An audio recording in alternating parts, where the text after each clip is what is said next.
What's going on today? We're going to be talking about, let me fix this camera here. We're going to be talking about financial defense. But before I get into that, I got to sort out some things. It's it's not really a big deal. Um, it's interesting what I'm gonna be talking about. Okay. Let me make some changes here. Let me drop this down a little bit further. Um, it's interesting in a sense where it's people I do watch. I got my glasses off because I want I want you to I want you to see my eyes. I want you to see me, you know, relay this message. Okay, okay. I know I'm a smart guy. I my mother is smart. My mother is smart. My father is smarter than my mother. Both of them have had gifts and qualities, right?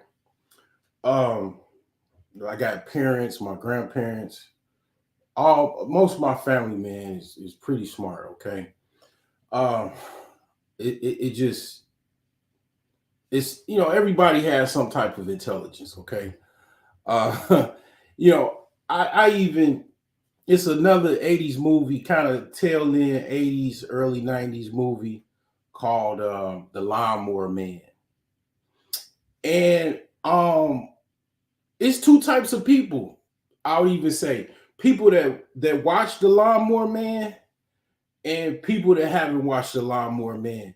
9 times out of 10, if you watch the Lawnmower Man, you already know they pretty much told you what was going to already come to like the future, like watching that movie.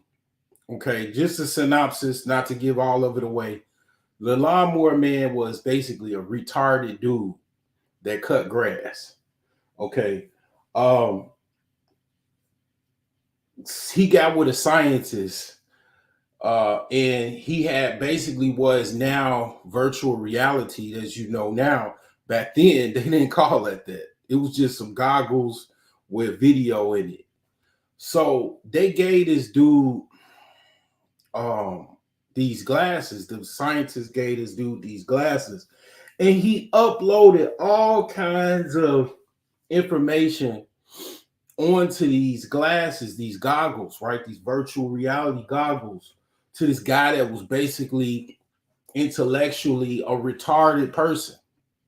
You don't have to be like this, to be retarded. You literally, if you score a low score on the IQ test, they took it out of the public schools, I believe. But back when I was going to school, it was an IQ. You had to take an IQ test. it was like every I think it was like every year or something like that. All right. So of course I scored typically higher than okay, normal, whatever, above range, whatever. Okay, right. Okay, fine. But what I'm saying is that if you score, I think below like 80, like 80 or something like that, you consider basically retarded. Okay. Um, you need to be, there's something going on mentally or cognitively to where you're not, on the same speed intellectually as everyone else. Yet this is what this guy was in the movie Lawnmower Man. So again, the scientist loads these virtual reality glasses onto this guy that's basically he was cutting his grass and he loading all kinds of educational stuff, history lessons, how to do, all kinds of, crazy stuff, right, onto this dude. So, long story short, he starts immediately changing. He starts to become extremely intelligent. Um, People, it just, yeah, that I'm not gonna give away. Again, you got to watch your '80s movies. You know, that 9 times out of 10, you gonna think you gonna think the older guys, um, they, you know what I'm saying? Like, yeah, we had some good movies, man. You know, it was some good movies that came out in the 80s, the 90s. Um, when I was coming up, I watched a lot of 70s movies. You know, because I wasn't born. Obviously, I wasn't born in the damn 70s, but I watch movies from the 70s, 60s. You know, I'm a movie buff, man. I'm a movie connoisseur. That's one thing. I'm not the only one. I mean, that's just, you know, it's part of culture. Cinema, TV is part of culture. Okay. But here's the thing, right? And I this is it's kind of this is I'm not gonna be I'm not you know, I don't have this tone as far as I'm frustrated and I was like, why do these people do this? And I don't have that sentiment. The reason why I don't have that sentiment is that I know I'm a smart guy. I know I have unique ideas. I am supposed to be really, I mean, technically speaking, um, I already should be uh getting some type of compensation, you know, other than just, you know, already. I mean, I work at IT. I'm selected at my time as far as being in IT. I don't even, a lot of times, like the last job I had currently, I didn't even apply for the job. I just got a phone call. Okay, people know me. They know me overseas. They know this guy.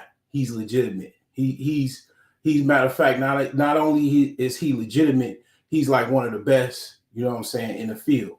Okay. I get a lot of slack because it's difficult for me to. I have yet to get a job at what I went to, you know, where I went to college for. I went to college for what is called now software development. I have yet to get um, a position. I'm still working on it. I worked in network engineer. Okay, I worked for Microsoft briefly. Okay, that was my highest pinnacle of my IT success, working for Microsoft. Okay, so get off my sack. Okay, all right, I did it for about a week, but anyway, trying to get something as far as where I went to school for is kind of difficult, man, because you gotta have some type of experience, and they yeah, it's a lot. It's a lot of moving parts. But all that being said, I get slack, man. But I still got all kinds of things I'm doing. Okay, I'm all over the place, right? Okay, you know, IT is one thing. Working on houses is another thing. Be honest, working on houses obviously is harder to me than working on computers and all kind of computer stuff. Man, I mean, I was just today just putting I was putting an automatic door lock on my door. The one, you know, the keypad, and as you just press it and then it turns the lock, you know. So that was hard. That was difficult. It took me a long time, and I still actually I didn't finish it. So it's other things is harder to me than some things like that is easy to some people, but they can't fix a computer. They can't build a computer. Okay, I can. All right. Now that's gonna go into my further discussion as far as your value, looking at relationships from a financial perspective. But before I get into all of that, I got some things to address. Okay, remember I say all the time, you know, Alan Roger Curry talked about this, other people talked about this. You know, people kind of not giving you a shout out, you know, for whatever reason. People not giving you proper, his words was, proper credit attribution. People not giving you proper credit attribution. Okay, you know, obviously okay, you got the Earn Your Leisure guys, Ian Dunlap. Um, I think his name is Stacy, or let me see, what is his name? I'm terrible with names. People think I'm being disrespectful because I don't be knowing people's names and stuff, but I know Ian's name, but the other guy, I think he was a teacher. I think it says, what does it say on here? Let me see, what does it say on here? Let's say Shoddy. I think it's a Shoddy. I don't know. But here's the thing, right? These guys, I've been watching these guys for years. Okay, years. I've spread their live streams. I've shared their live streams. Their advice, some people say, is very general. Um, it's whatever. I mean, they have done what they've done. They got a lot of people interested in the financial world. Okay, great. And I am definitely inspired. I've definitely been inspired by these guys. Now, here's the thing, and this is, I know my image or my YouTube channel.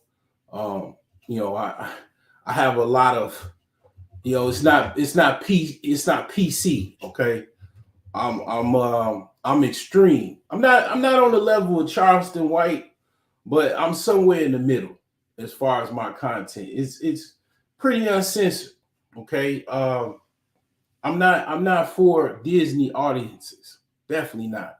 Okay, that being said, I definitely could clean up my act. That could be easily done. Okay, I could just go in all of my content. I've seen some people actually do that. Just basically just take my content and turn it to one video, the most positive video I have out there. Okay, and then just what I'm saying, go from there. Um, Sometimes even if I don't even want to even talk about certain things, people come in and then they talk about things, and then I go the way the conversation's going.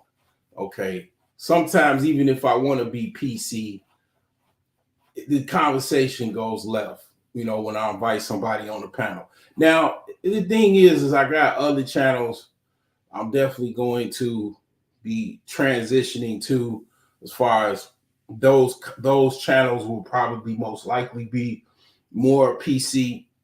But at the end of the day, I ain't gonna lie, I'm not a PC ass dude. Fuck PC. Okay. I mean, mainstream. I know you gotta please the advertisers and you gotta walk on eggshells. I get it. I know how to be business, man. Like, I know how, when I go to work, no, I don't cuss at people and all of that. I don't, but in my own free time, yeah, I do. I'll cuss you out, if you cuss me out, or I'll just kick you off my panel. I mean, that's easy. I ain't about to cuss no grown ass man out that don't know me.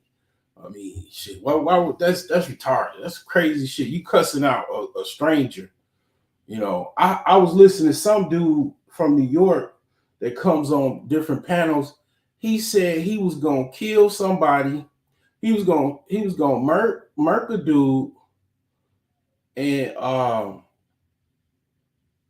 he said something, but he basically said he was gonna commit a murder on a public live stream. Like them New York dudes, man. You think Chicago is crazy? I absolutely think New York is just as crazy, if not more.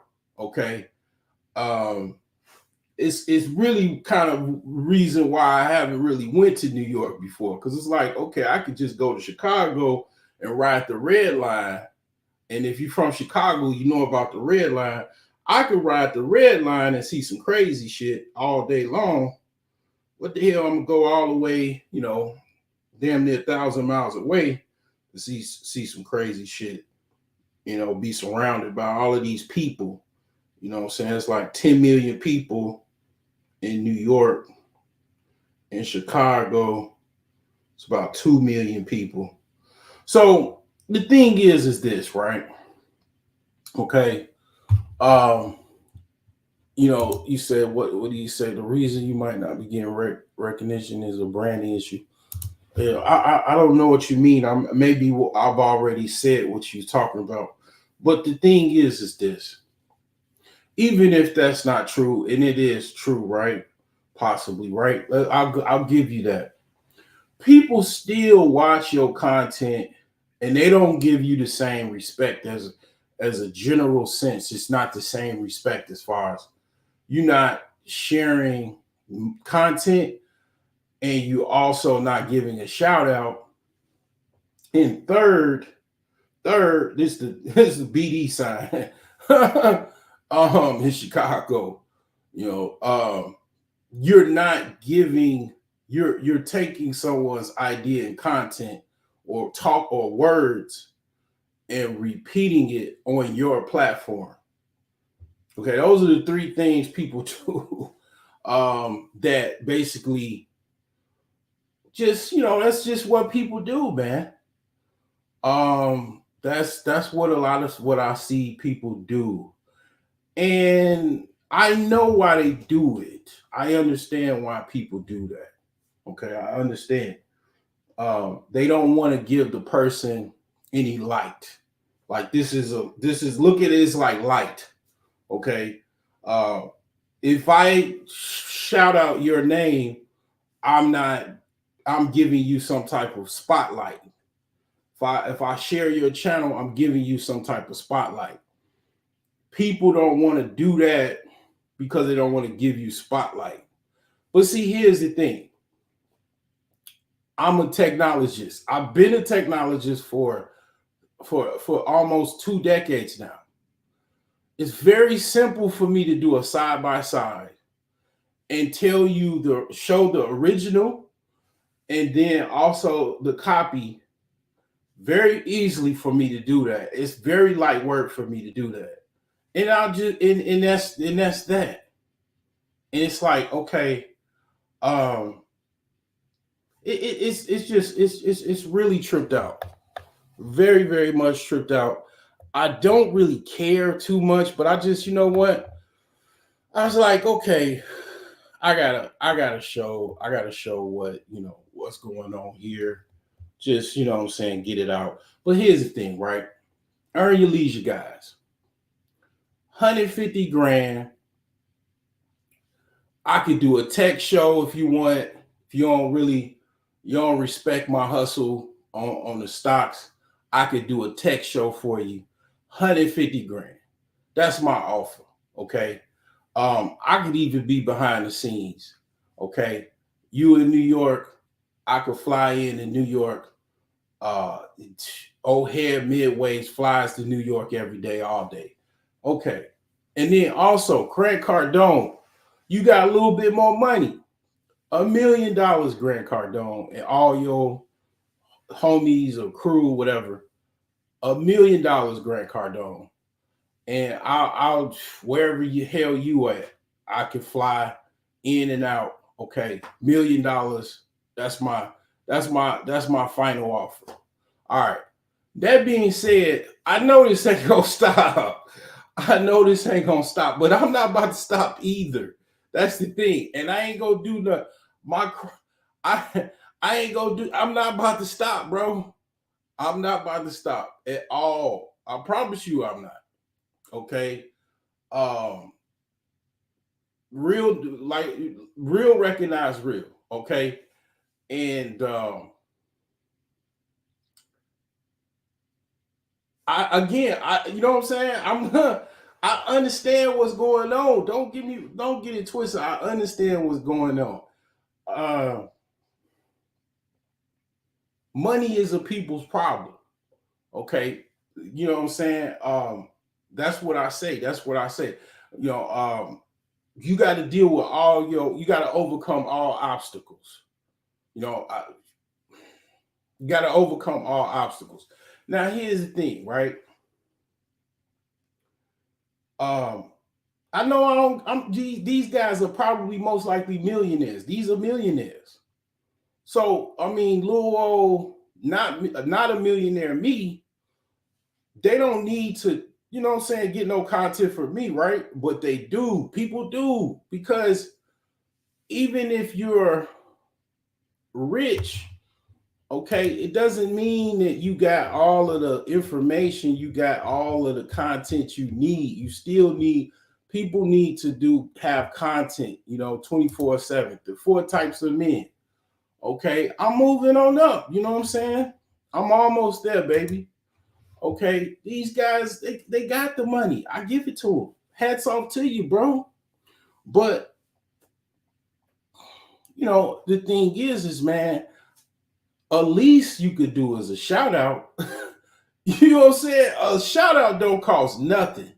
A shout out, a fucking comment on a video don't take nothing. Absolutely nothing. No effort whatsoever. So anyway, let's play this video of these guys doing basically number 3, which is, okay, I mentioned number 1, that people just they don't share your content. Number 2, they don't shout you out. Number 3, they just take your entire idea, take your entire content, recopy it, re-put it out. And here's the thing. You're more than welcome to do that. I do agree with the, spreading the message. Okay, spreading the message. What I don't agree is the sentiments as far as, how they flipped it, as far as, they literally coming at passport bros, like calling passport bros simps. Okay, technically I would be also a passport bro. So are you hating on my DR trip? Like, I mean, I just gotta call it how it is. You saw my DR trip on Instagram? Like, because I know, see, here's the thing. I know the Black community all across the United States is very, very small.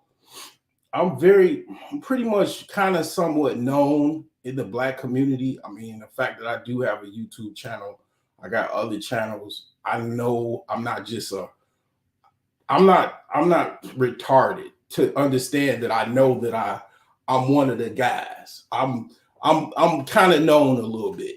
Like, even not being super rich, like, people, you know what I'm saying? Like, pretty much I'm in the mix. I'm pretty much in a mix, So I don't think for a second that I'm not known to somebody. Okay. So the thing is yeah, it's like, yeah. Anyway, let me play this video here. Okay. This is 3 years ago. I did this 3 years ago. Literally, this video was 3 years ago. I uploaded it to my Patreon. And that's the thing. Like, I did everything because I knew this was some good shit. I uploaded it to my Patreon because I knew what people do. I uploaded the shit on my Patreon. I did the mistake of unvaulting the video and I put it in the public. So I would just say to people that have the same issues I'm having, keep your shit in Patreon. Just keep it there. People, if they got to get laced up with the game, they got to get laced up. They got to go to your Patreon. That's the only way you can kind of have your videos and your information. At least they going to pay for it. I don't care what they do with it. From there, at least they pay for it, right? When you put your shit out in the public, you got to understand, if you're not getting compensated for it or you're not getting anything in return for it, it's up to you to do it. But just know that people most likely going to steal your shit and not give you any type of proper credit or anything for it. They're not going to subscribe to your channel. People, like, for example, shout out to Kanye West. I'm definitely going to have to get a shirt. Is the vulture shirt. People are vultures. Definitely, people are definitely vultures. Like, that's what people do. Like, you know what I'm saying? People don't really, morals and ethics are out the window. Okay, we you know what I'm saying? We in this like idiocracy, and people ain't going to church no more. They ain't listening. Grandma dead, or damn near about to die, whatever. They not listening, right? So morals and ethics, principles, out the window. But just because those things might be out the window for a lot of people, don't let that shit be out the window for you, because you gonna still stand strong. And while everybody else is having problems, you're not going to have the problems everybody else has, because you have the sense that God gave you, and then you got the common sense that your grandma and your parents and your other family members gave you, and you learn yourself. So don't get it twisted as far as like uh just because everybody else doing fuck ass shit, don't do that. I make money off of people doing fuck ass shit. People doing fuck ass shit, they get broke, they what I'm saying, lose their mind, they go to jail, they get in all kinds of problems, and then they shit get auctioned off, and you get it for dirt cheap. That's the life cycle of that shit. That's why I don't really trip about it. I know how this shit works. Even you could say myself, I done did fucked around and found out and did stupid shit, lost this house, lost all kind of shit. You know what I'm saying? What's going on, my man? Lonzo, the all-star advisor. I saw your video earlier. Um, I saw it earlier, man. I was just kind of, man, exhausted, cause I stayed up kind of late last night. So yeah,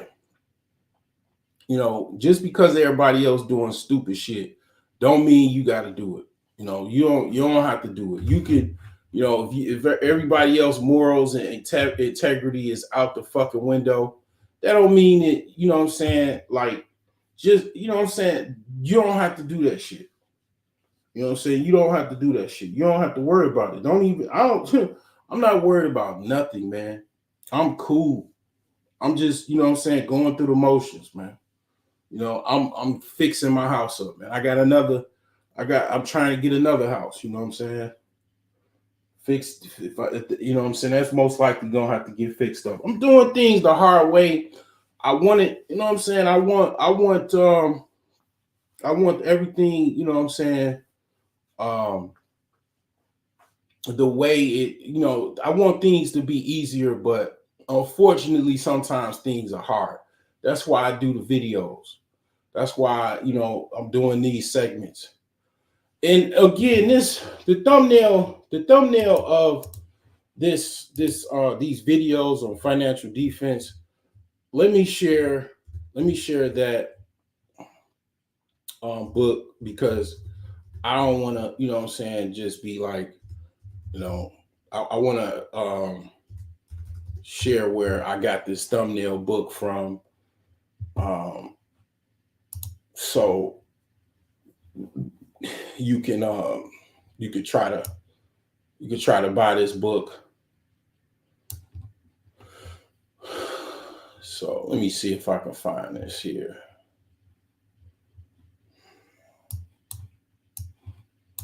So you can buy this book. I mean, I'm pretty sure it's probably good. You know what I'm saying? Financial defense. Okay.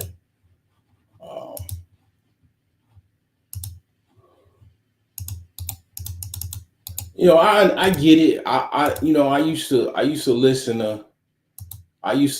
to Ice Cube jacking for beats. I get it. You know what I'm saying? Even though Ice Cube did okay, you know what I'm saying, he jacked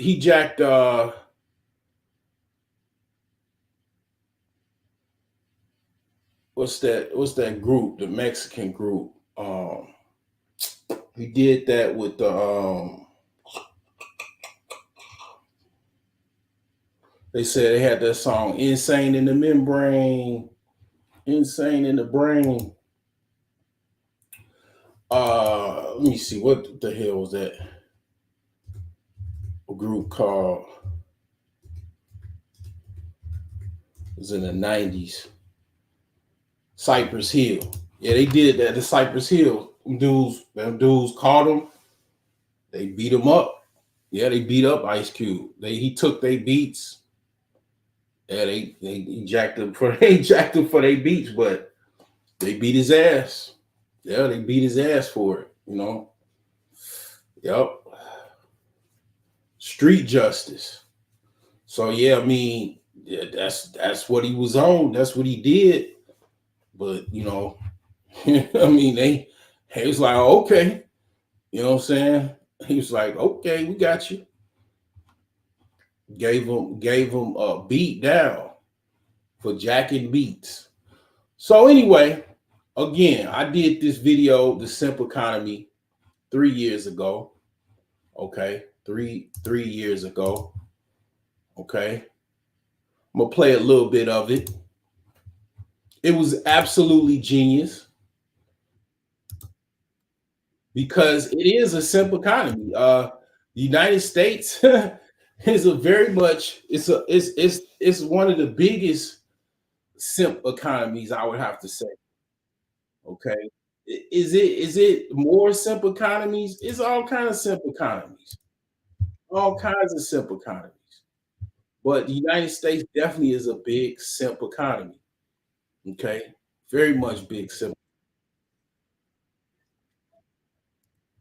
And then dude in the East Coast too. I literally speaking, you know what I'm saying? Dude literally he created a whole channel, same name and everything. I was like, God damn. So I literally made that was my intro video for like a year or two. But I was like, oh, okay, I'll just use it. Hey, I'm very good at man, I made some lemonade today. I'm very good at taking lemons and making lemonade. That ain't shit for me. But dude, yeah, dude, cool. Like I think he still got his channel, man. You know what I'm saying? Dude, actually do some shit I probably should do, but you know, he be like putting on outfits and stuff. You know, dude got a whole family and everything. I think he like Haitian or something, but yeah, he's like yeah, you know what I'm saying. He made his whole channel name. Man, when I came back, man, I literally I pretty much got out of jail. And then this was the channel that I had. The other channel I had, Solar Scholar, I deleted that channel. This was what I had open. So I start, man, the app, the word broke literally started trending. Everybody started talking about broke this, broke that. You know what I'm saying?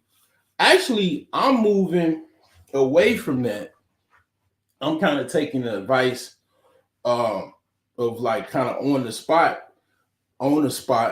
I've been was on that, but like I got other channels that I'm gonna be transitioning to because this channel, I mean, you know, it is what it is. It's a lot of content on this channel. I'm trying to keep it up. I don't, you know what I'm saying? That's my whole thing, trying to keep this one up, but I'm moving towards other things that's just a little bit different, you know, and I've kind of, you know, outgrown this channel to a certain extent, you know. So the thing is that yeah, a lot of people, I just, you know, it's just the thing with YouTube, man. I guess I'm not the only one. People, that's what people do, man. You know, I mean, it's all kind of stuff.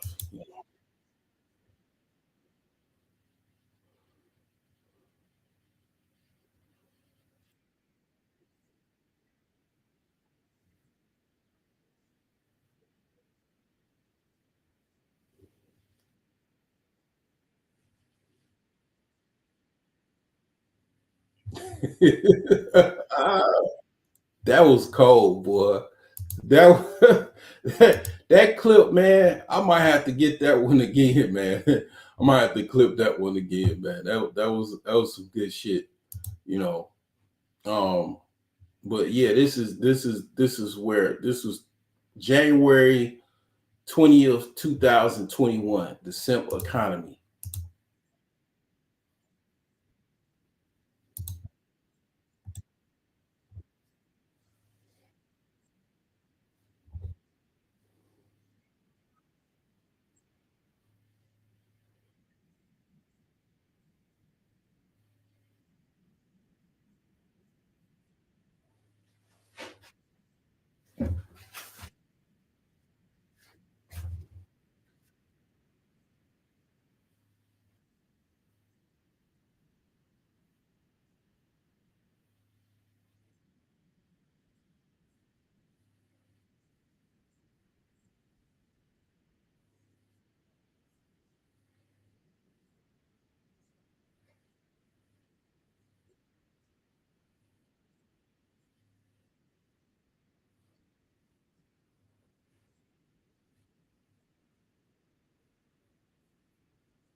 So I'm looking at I saw something. I don't see no video. Let me check and see if I got video. Cause I don't hear anything. Let me make sure this is just playing or whatever. Good.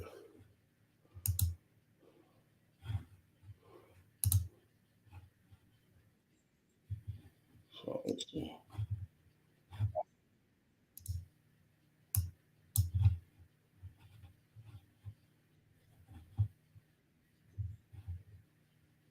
All right, so yeah, it's not playing like I wanted to. So let's see here. Hold on. Let's see here. Doo-doo-doo. Yeah, it's not playing. So what I'll do is this. Is what I'll do. I'll just remove that. I'll just share. I'll just do a standard share to the actual video right here. That's what I'll do. And then just play this here. Let me rewind this. Let's go right here. Down this simple economy. Hey, I really Genius. Welcome to my channel. Standing on Hey, it. nigga, listen to me, homie. Which one is it? When you a boss and you really out here doing shit, you don't play shit how motherfuckers expect you to play it. I really play chess, nigga. I don't play checkers. I don't live with a bitch. What's going on? We're gonna do what is promised, and that is break down this simp economy. Because basically, one thing that I hope women understand early is that a lot of things are based off of let's just say women, man. I mean, if you are a heterosexual male, you whether you get older or realize younger or older, partly, man, you're working, man, for basically to get a chick, man. So you literally are working for pussy. When I realized that, like, what a long time ago, that really blew my mind. You know, even if you look at it like, you know, you're doing it for your family and stuff like that, well, where is your family going to come from? It's going to come from a vagina, okay, out of a vagina, you know. So yeah, man, we gonna look at this this thing from a simp's perspective, you know. How much money is these companies making off of these simps? You know what I'm saying? This is gonna be a long one. This is definitely going to be a long one. And if you're watching this, this is definitely going to be on Patreon. I'm going to give you free 99, just basically free watch, but this is going to be on Patreon. So, you know, I'm going to break everything down as much as I can and break down this simp economy. I have a slideshow for you. And we're gonna get right into it. All right. All right. So that video is about an hour long. It got quite a bit of views. Not as much as other ones, but basically that is 3 years ago. Okay, 3 years ago. Now, this is what I saw a day or yesterday, literally, or at least 2 days ago. This is recent. Same title, simple economy. You know, let's play this.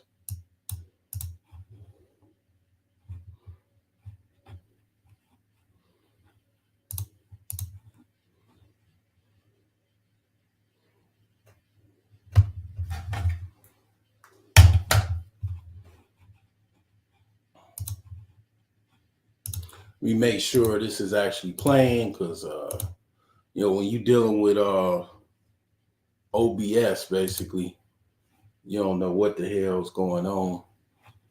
It's volumes all over the place. Let me make sure this was playing.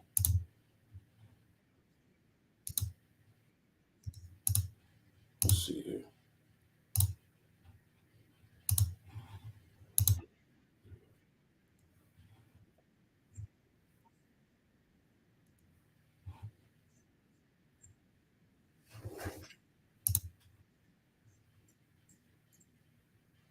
Yeah, it's not playing. All right. So anyway, let me make some modifications to this and see if I can get this to play the volume. Let's see here. See if I can get this to play the volume. All right. So do do do do do do do do.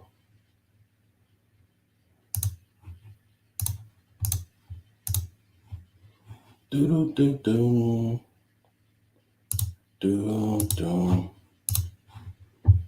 All right, let's see.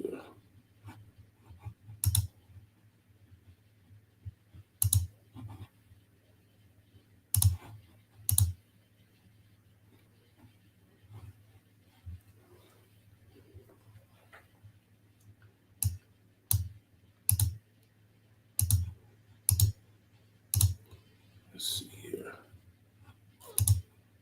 I think I gotta pause this. It's been a while since I've played this. Let me see if I play. Let's see here now. Let's see here. All right, hold on.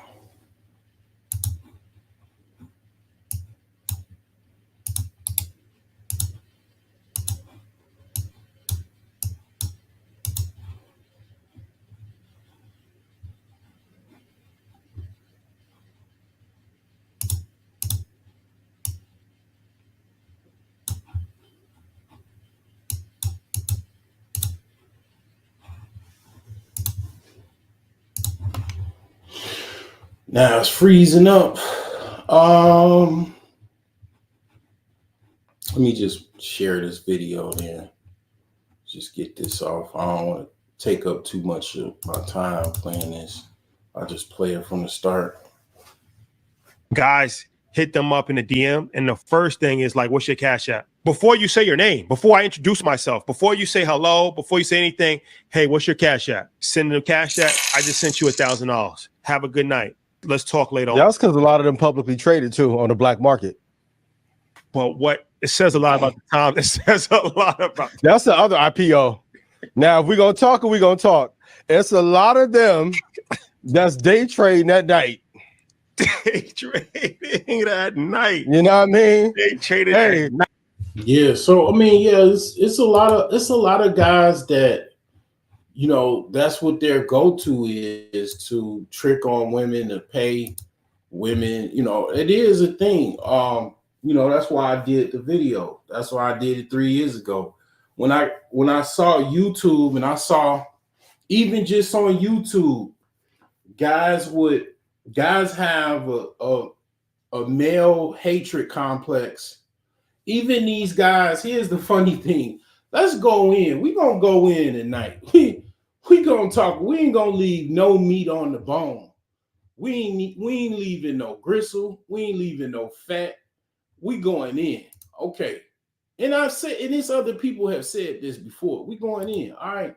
So we found what I found out. One of the reasons why I did that video was I saw that it was the same men that were talking about, that were on other panels with men, talking about basically a whole bunch of women, and black women is this, and you know, black women, and you know, this woman, that woman. Man, I mean, don't get me wrong. I was listening to that shit too. Okay, I was pointing out the problems with the court system, how black women are used as pawns, to use against black men. I was, you know what I'm saying? I was on the panels. I was talking about it. I was, you know what I'm saying? I was all into that, right? And a lot of guys was in it more than I was, right? Then, okay, you see so you saw, okay, the same guys, right? Them same dudes, they going on dudes panels and, you know what I'm saying, in the chat, twerking in the chat, right? You know what I'm saying? I got that from what's that dude? The Code Breakers. Okay. Twerking in the chat, right? And you know what I'm saying, having a good time, you know, got a million things to say in the chat, right? They don't support the guy they listening to. They don't support the guy they on the panel with. You know what I'm saying? And then the same dudes, they on other women's channels talking about the same type of talking points and stuff like that or whatever. And then they giving them their whole check damn near. They giving them more than they make in an hour. They giving, you know what I'm saying, all kind of support. So it's like, and I know the problems of the man. I know the problems of the black man in America. Definitely. Okay. They hate men. You know, they don't tell them. They don't come on the panel like, you know, I really don't like dudes like that. Like I'm really phony. I really phony kick it with dudes, but I really support the hoes, man. That's what I do. I support the hoes, bro. You know what I'm saying? I talk about all that good shit, you know, that back to Africa, that motherfucking, you know what I'm saying, save the black man type shit. But I really support that broad. That's what I really want. I'm really tricking for the broad so she could, the goal is I can get her Instagram and I could get up with her. You know what I'm saying? I could, you know what I'm saying, get up with her, hopefully give me a YouTube date, give me a YouTube, you know what I'm saying, girlfriend. I mean, hey, I'm not one to knock the hustle. I'm not gonna knock the hustle, but that's what I saw. That's what I saw, and I was like, oh, these dudes, they say one thing just like the broad, right? They say, oh man, we need to support our black boys. We need to support the black man. We need to change the court system. But that's just what they say. Their internal nature is fuck dudes in a sense where it's like, you know, you could go to hell if you a dude, but the broad, okay, I'm gonna just, you know what I'm saying, I'm gonna go simp with her. Really, to be honest, again, these dudes are like secret simps. They don't say, hey, yeah, I'm a simp. They don't say that shit. Their actions say they a simp. And that's what I saw. Me being in the clouds, me being, you know what I'm saying, just in different, you know, areas on YouTube. I'm like these same He-Man women haters, basically. They really simps. You know what I'm saying? And one of the things about simps, as far as like the whole manosphere, that's one of the universal things we don't like is simps. Because simps really fuck up the game. Simps is the reason why niggas talking about they gotta go on a date and all that goofy shit. It's because of a whole bunch of simps. I done gave a story about how I went away to college and I had a woman for every day of the week, and I came back to Chicago and I'm getting, you know what I'm saying? It's a totally different story. Because the reason is Chicago got a bunch of motherfucking simps. All of them niggas talking about shooting and they got their guns out and they selling packs, scamming. They trick on bitches. They simps. They hood simps. Now, yeah, they don't like being called simps. They probably the worst person that you want to point out to that they simps, but they simps. And they the biggest simps because they actually committing crimes. They're committing legal activities and risking death to motherfucking make money to simp. I been knew that though.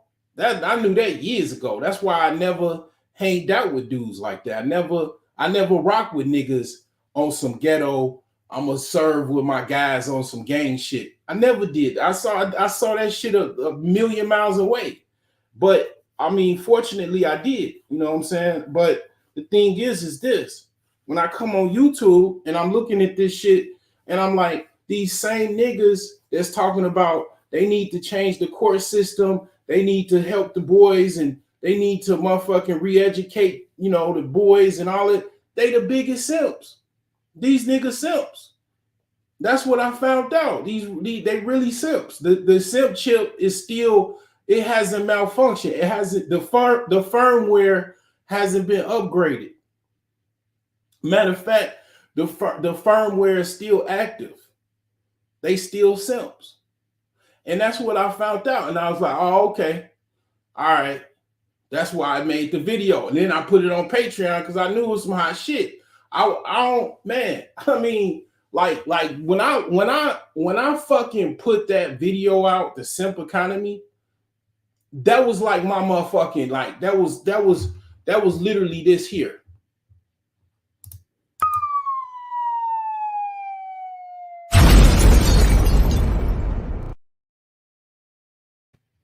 I literally saw the whole United States, and I was looking at it from a perspective of how can I make some money, even if I just show, like, not even how can I make some money, but like, where's the money at? A lot of the money is in the simp economy. I mean, obviously, you know, that's why dudes actually want to be pimps and shit, because they want to make a lot of money off of simps. You know, that's one way, because the women make money off of simps for the most part. Okay, I mean, I broke it all the way down, and I was like, okay, well, you know, I'm gonna just put it out there. You know what I'm saying? So I unvaulted the video, probably like 6 months, a year later. I don't know when exactly, but obviously these guys got a hold of that information, or maybe they got it from somebody else that stole it from me. But anyway, I mean, you know, it's like, basically, I'm just saying this is what happens. These guys are on the highest level as far as in the financial space. Okay, they got the content from me. It somehow or another traveled to them.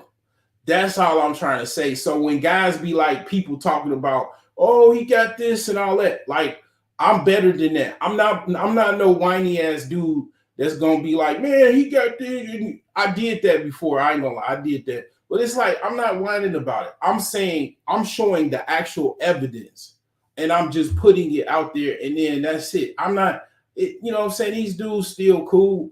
They did a video today. They had some chick from the Department of Justice or something like that, some Masters of the Universe chick or whatever. You know what I'm saying? They still cool in my book. I mean, it's just, the thing is that I'm just trying to show you, when we be talking about people be taking our shit, taking our talking points and stuff like that.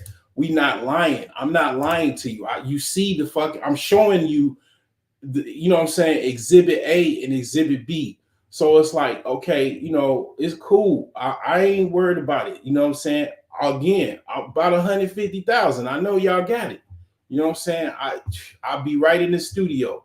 We can make the contract official.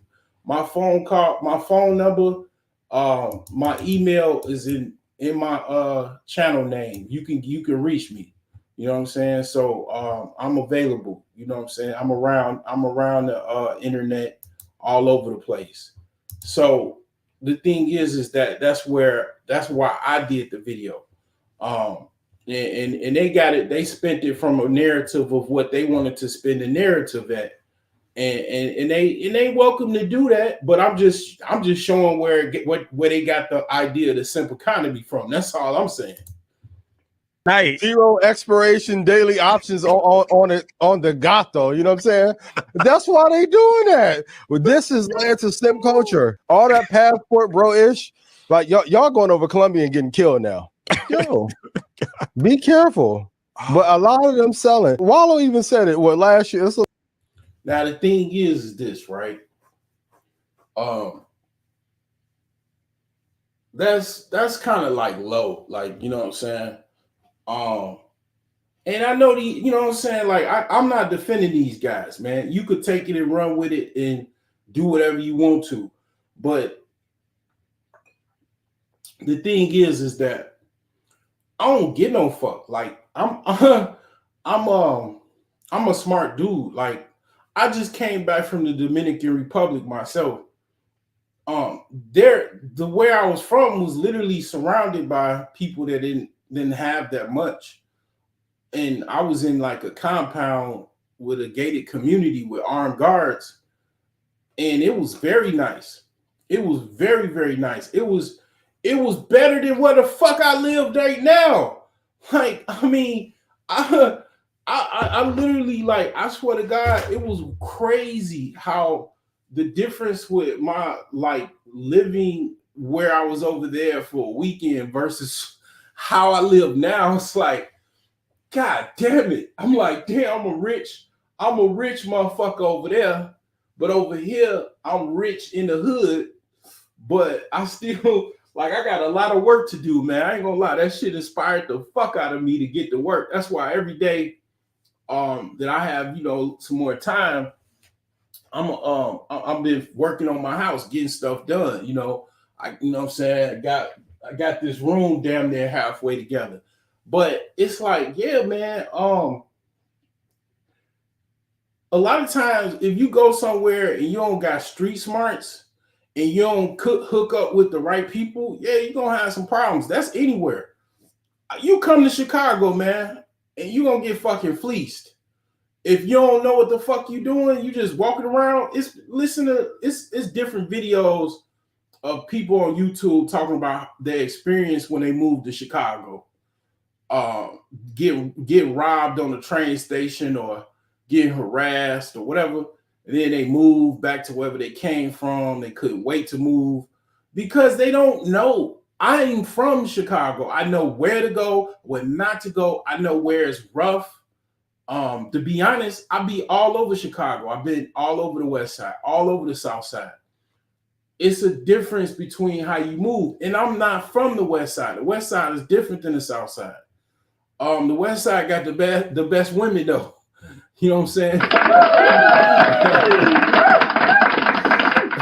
But it's wild. It's a different beast than the south side. You know what I'm saying? The north side, wow. Them white boys, them the ancestors of the Sullivan gang and all of them motherfuckers that was battling Capone, battling the Italians out south, with the blacks. You know what I'm saying? The black folks in Chicago, they ran with the Italians. So the thing is man, Chicago, it goes down, man. And then now you got Hispanics, you got you got the same people here. You got Dominicans here, Puerto Ricans, Venezuelans, Nicaraguans, Guatemalans, Mexicans. I mean, you got everybody here, man. Like you whole United Nations here. You know what I'm saying? So you got to know how to move. You got to know where to go, and you got to know how to fight. Shit, I'm a fucking martial artist, man. And then I'm a street fighter. I've been fighting since I was fucking 5 years old, man. I've been stealing on niggas since I was a 3-year-old. So it's like, you wouldn't know that, because I talk like I came out the corporate office because that's where I work. And a lot of shit, mama put me in a group home for about a year. After I got out, I've been talking white ever since. But I mean, yeah, man. I mean, it's like, the thing is that, yeah, it's people that's getting robbed and shit like that. And I would here's the thing. Let's say they are simps, they going overseas. I'd rather be a simp overseas if I was gonna be on some simp shit than a simp here. Reason being is you being a simp here, women really don't respect you like that. In the United States, if you're on some simp shit, like let's just say you really genuinely on some simp shit, which a simp is just a fucking nice guy that doesn't get reciprocity, right?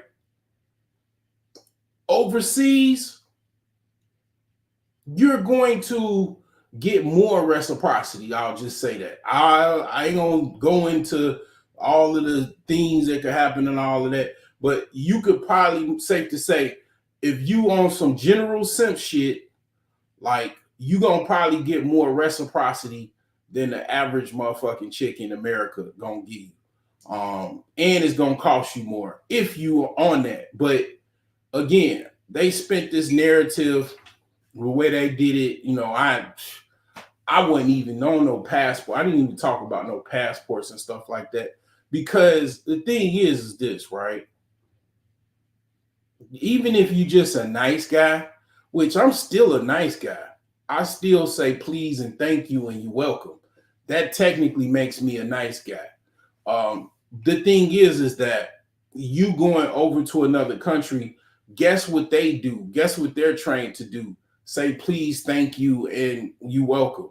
Like, I mean, it's different types of women. It's women that just like they are here, women that's religious, women that's got money, women that's educated. You're gonna get more reciprocity overseas. That's why guys are going overseas, because they already know it, they can see it.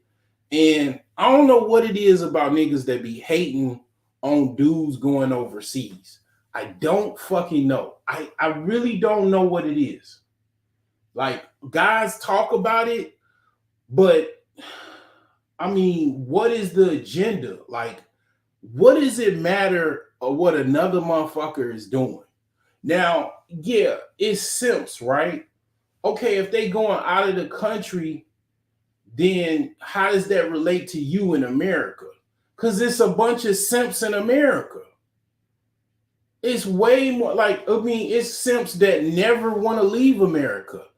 And they, they spend a lot of money on women.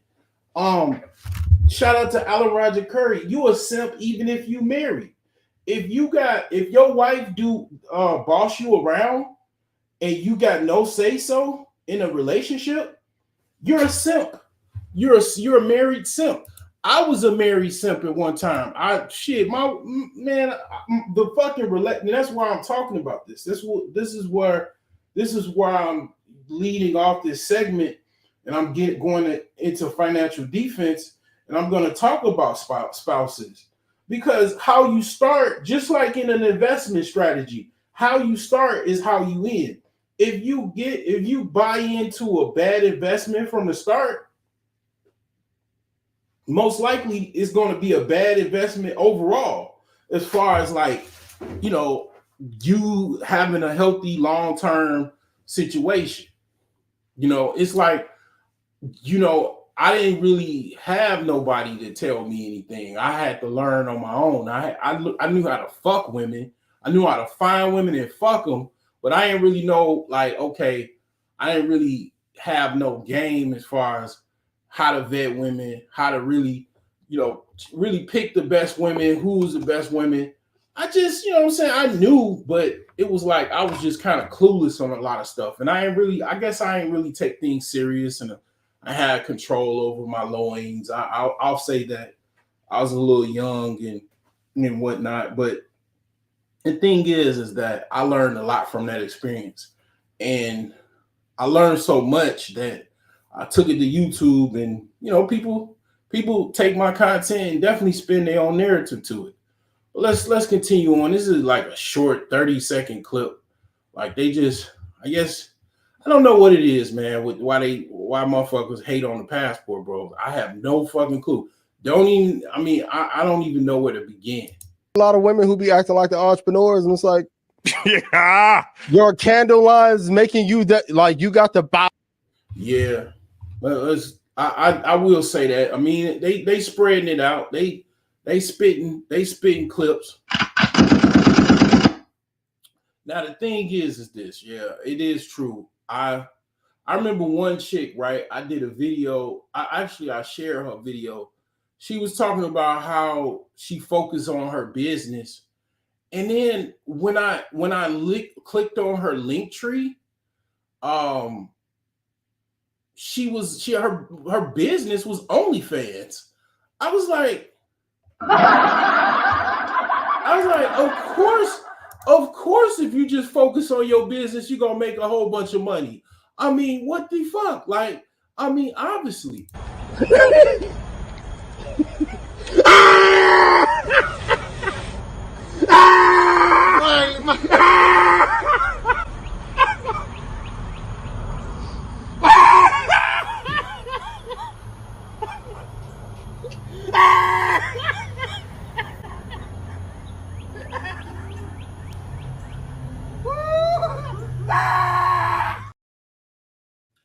I mean, you got a motherfucking link tree. You got many videos. You got motherfucking OnlyFans. You got it was some shit Texter or Text Hamster or some shit. You got all of this shit. Of course, you're gonna be a good entrepreneur. You're gonna be the best entrepreneur ever.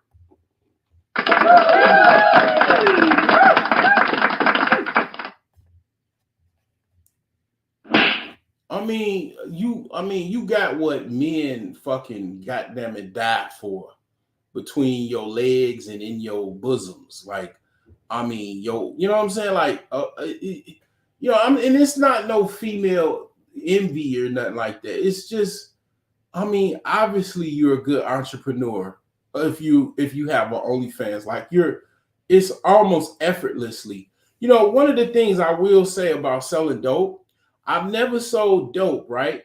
But yeah, dope pretty kind of much sells itself. You got heroin addicts that, I mean, now they using heroin mixed with fentanyl and all kind of shit, right?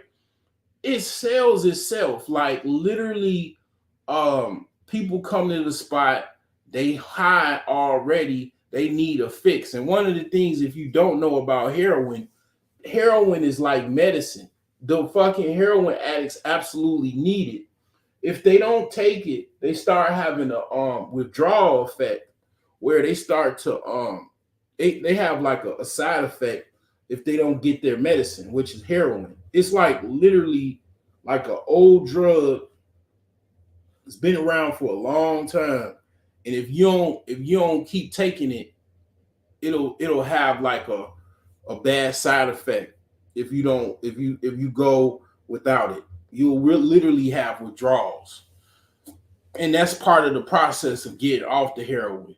They got other stuff now. I think they got like morphine or something they give the heroin addicts to wean them off of it. It's crazy. Crack, obviously, you need crack. You know, it sells itself. Like, and then cocaine, you want cocaine, you gonna go get cocaine. Like, you can't even get enough cocaine to use because you need, you know what I'm saying, it's a high that you constantly keep chasing. So drugs kind of like, you know what I'm saying, it's like selling pussy and selling sex.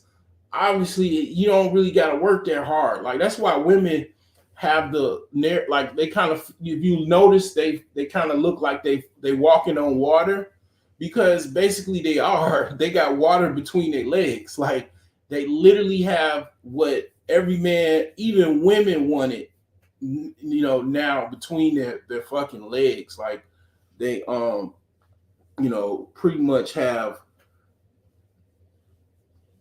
what men want, what women want.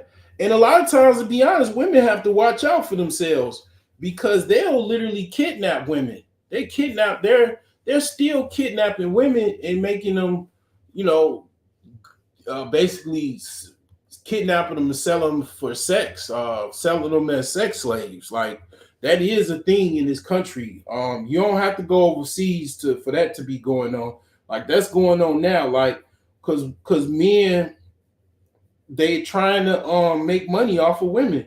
Like, for what I'm talking about, is dudes is already on that. They already trying to do that. They kidnap women, and I'm gonna be honest, this is really graphic. Like, they kidnap women and they force them to be sex slaves, right? And then also, after they done with them, that's one of the reasons why women hate men as well, because this is actually true. They will, after they use them for sex slaves, they will they possibly have, and this has happened, they have used them for their body parts and sold their body parts away. It's a sick world.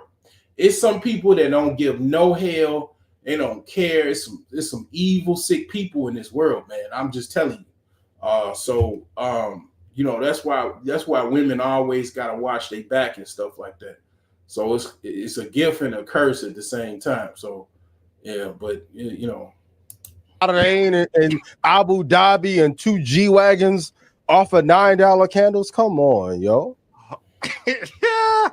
What do I know? Yo, it says a lot about the times that we in, man. It's dangerous out here, bro. It's dangerous, man. It's a lot of money in the simp economy that's being spent. Girls that have told me, like, girls that have. So I'm gonna play it back from the start, man, so you can get that have told me, like, guys hit them up in a DM, and the first thing is like, what's your cash app? Before you say your name, before I introduce myself, before you say hello, before you say anything, hey, what's your cash app? Send them cash app. I just sent you $1,000. Have a good night. Let's talk later on. That's because a lot of them publicly traded too on the black market. But what it says a lot about the time. It says a lot about. That's the other IPO. Now, if we're gonna talk, we're gonna talk.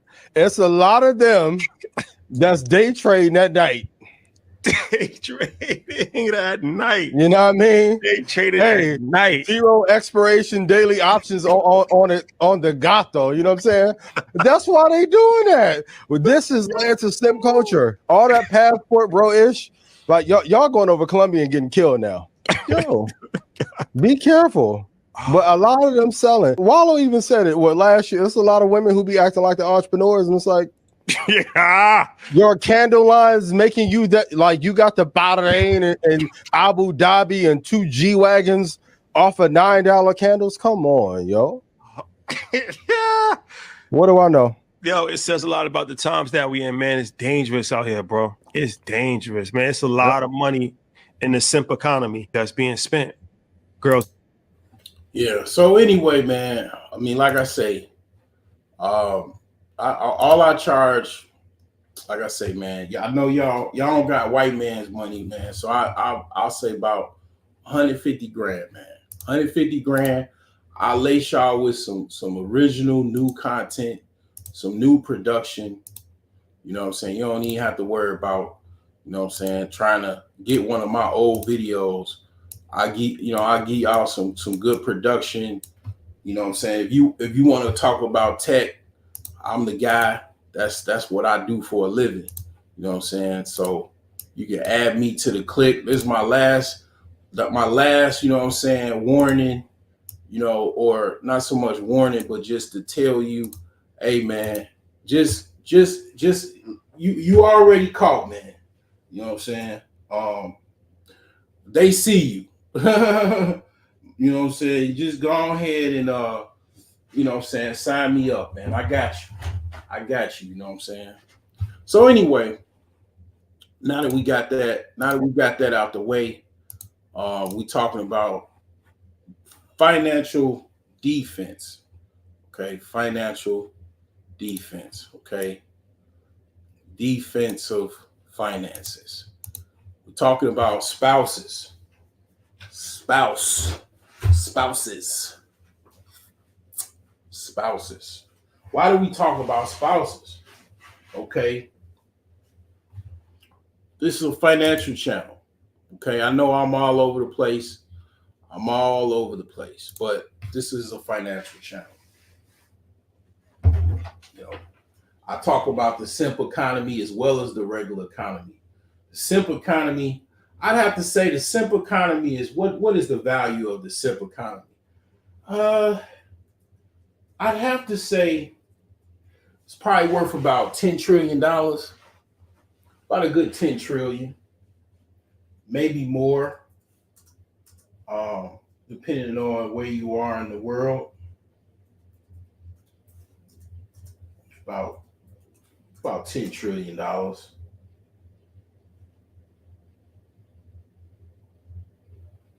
don't even remember what this password was. Yeah, it's about 10 trillion.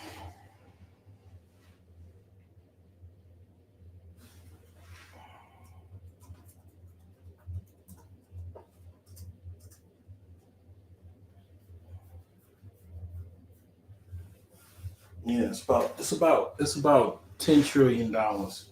But 76% of all millionaires are married. Okay, 2019. It's a few years ago. 76%. Okay. Let me play another video. Okay. We gotta set the tone. We gotta remind you You know what I'm saying? We got to remind you because this is important. Okay, this is important. All right.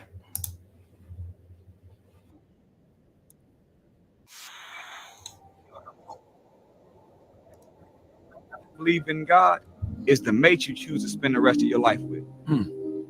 Your mate will either inspire you to grow into your greatness or they'll confine you to complacency. They'll either be your other half or they'll make you half of yourself. The Honorable Minister Louis Farrakhan said, like, a good relationship will make you more youthful and bring out the best in you, and a bad one will age you prematurely and bring out the worst. So choose wisely. I don't know if people are aware of this, but the most important decision you will ever make in your life after choosing to believe in God is the mate you choose to spend the rest of your life with. Your mate will either inspire you to grow into your greatness or they'll confine you to complacency. They'll either be your other half or they'll make you half of yourself. The Honorable Minister Louis Farrakhan said, like, a good relationship will make you more youthful and bring out the best in you, and a bad one will age you prematurely and bring out the worst. So choose wisely. Okay. Okay. So you heard that, right?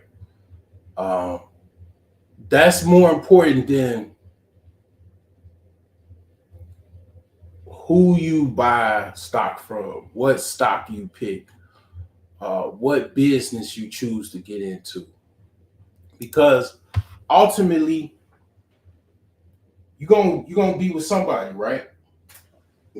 I gotta tell the same story. If you probably heard this story before. If you heard it, you heard it.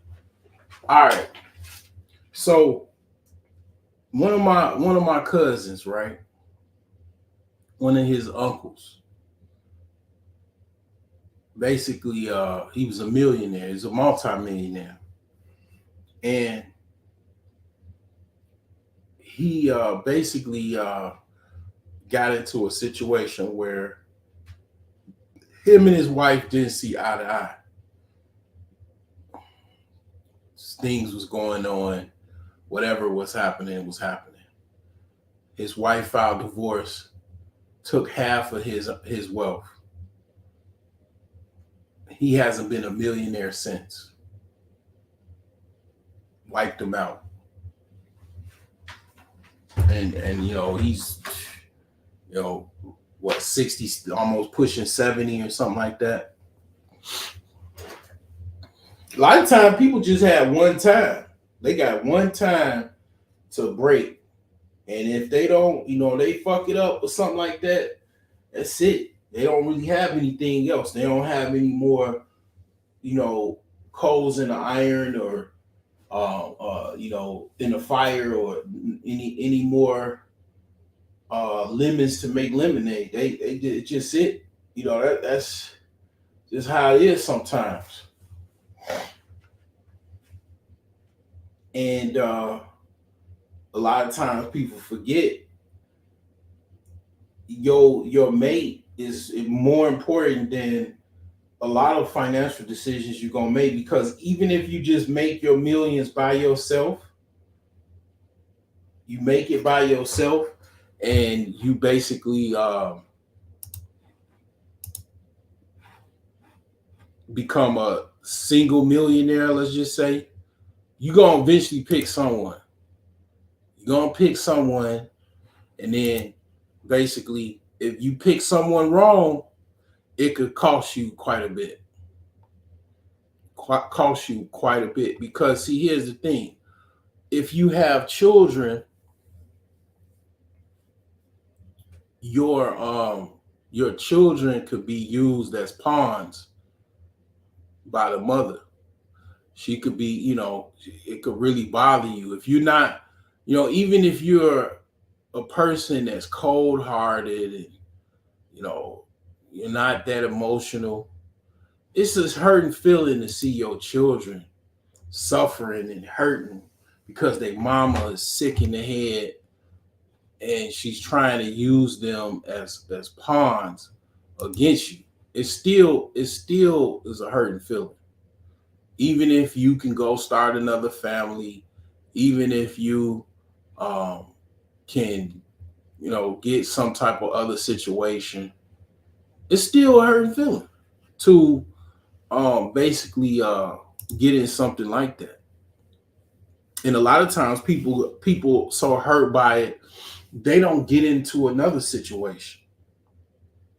They don't even get into any other. They like, man, I'm gonna be, you know, forever, basically single, I'm never getting married again. They just like forget it. They throw their hands up. They be like, and I don't blame them because that's a hard thing to have to go through. Just imagine you have to go through that again. Imagine you have to go through that again. Okay. And all of these can be definitely corrected by financial defense, looking at things from a different perspective financially. So, what do I mean by financial defense when it comes to your spouse, your wife to be, or your girlfriend, or your fiance, whatever you choose to do as far as your way that you go about getting a woman, right? How do you look at things from a financial perspective? Okay. How do you do that? So, here's the thing, right? A lot of things business related will help you, and even financially related will help you in regards to who you choose to be your spouse. A lot of things will help you along that path, making those decisions. If you're a businessman, and I'm speaking from a businessman perspective, I'm being women could talk about women and their problems and stuff like that. They have their own way of looking at things. I'm looking at things from the lens of a man. From a man looking at things financially and business wise, look at yourself. I'm telling you, you should look at yourself. You have a business. You're a businessman. You have business. You have financial accounts. You have a job, or you have an actual business. You make money. You have some houses. You have maybe some cars. You have some financial accounts. Whatever you have as far as assets, that's what you have. That's your business. Now, a woman coming along from that perspective of you trying to get some type of woman, you trying to court some woman to join you in your business. How should you look at that from a financial defense perspective or a financial perspective? The way you should look at it is, in my opinion, this is just my opinion. You can look at things the way you want to. I'm not trying to force people to do anything. But the way I look at things is, this person is either coming in as a partner.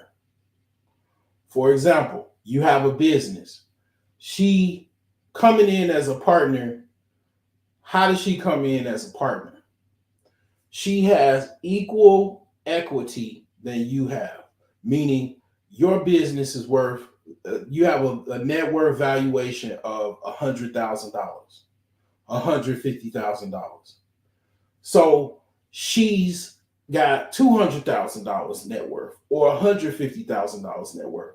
She qualifies, as far as financially speaking, to be a partner to your business. Not because she just has a vagina and she's got good throat game. That does not qualify for her to be a partner. Just because you're so weak and so much of a simp, let's just say, that you need a woman so bad, you yearn for a woman so bad that you got to have her, right? Just because of that does not make her a partner. You trying to force her to be a partner doesn't make her a partner. She might not even want to deal with your business. I got friends that, okay, they needed their wife to help them in their business. Their wife didn't want to help them. She wasn't passionate about his business. She wanted to do whatever she wanted to do. She didn't want to do nothing with his business. And she didn't marry him to do that. She married him on the strength that she was going to be a good wife, have kids, and be loyal to him and the creator above. She don't want to go help you sell socks and towels. She'll do it, but she can say, I don't really want to do this. And it's her prerogative and right to do so. Because she's not a partner. She not interested in being a partner in your business like that. And she really don't have to be. Because if she wants to be, that's a totally different experience. That's why I'm talking about partners. A partner is someone that is qualified to be a partner. They either have the equity as far as money to share with you in your business, or they have some type of knowledge. Like they might be they have experience being a manager, so they can put in time and effort and manage your business. And over time, they could put in that type of equity, and you can entrust that they will, because they have some type of passion. They show some type of passion, but ideally, they have the actual capital to join your business, join forces with you, and help you out in their business. Or they're going to be an employee in your business. Then it's a different thing. They're an employee. They're just going to help you with their business, but they want to help you in their business. If they're an employee, what do you hire when you hire someone, or if someone hired you, you got a job. How did you get hired? Did you get hired complaining in a job interview? Did you get hired talking about what you got to do to get this and all? Did you tell your employers when you got hired to your job what you not gonna do and what you gonna do, and what you like to do and all that? Did you do that? No, you didn't do it, right? You usually you sat down and you basically listened to what they asked you for, and you responded with the questions in kind, right? That's what that's what you did, right? So where it comes to you guys, a lot of times, even if you just looked at it from a business perspective, you would do a lot better with women, because absolutely, if you really get a woman that really wants to get hired to work for you, because that's what in essence she's going to do, if she doesn't have the means.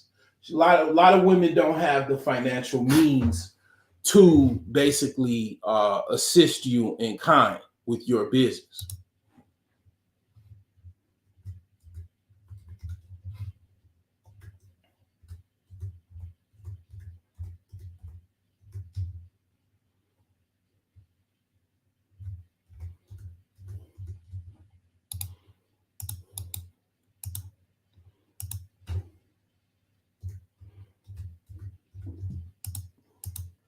They don't have the money.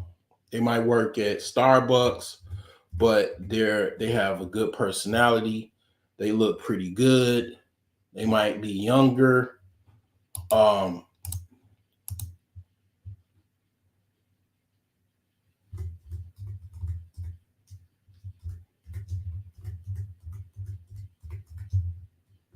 that's where basically you step in and be like, okay, so this person really wants to work for me, because that's in essence what she's going to be doing. And she's also going to liability, such as an employee is. An employee is your liability. She's your responsibility. She's also your liability. So do you want to hire someone that is more or less a liability? Or do you want to hire someone that's more of an asset? Someone that, basically knows how to talk on the phone, have good phone etiquette. They have good communication skills. They're, you know, you don't have to worry about when you go into a store or a restaurant, them cussing people out, them complaining and nitpicking about stuff. They know, they have mannerisms, they have patience. Okay, they're virtuous. You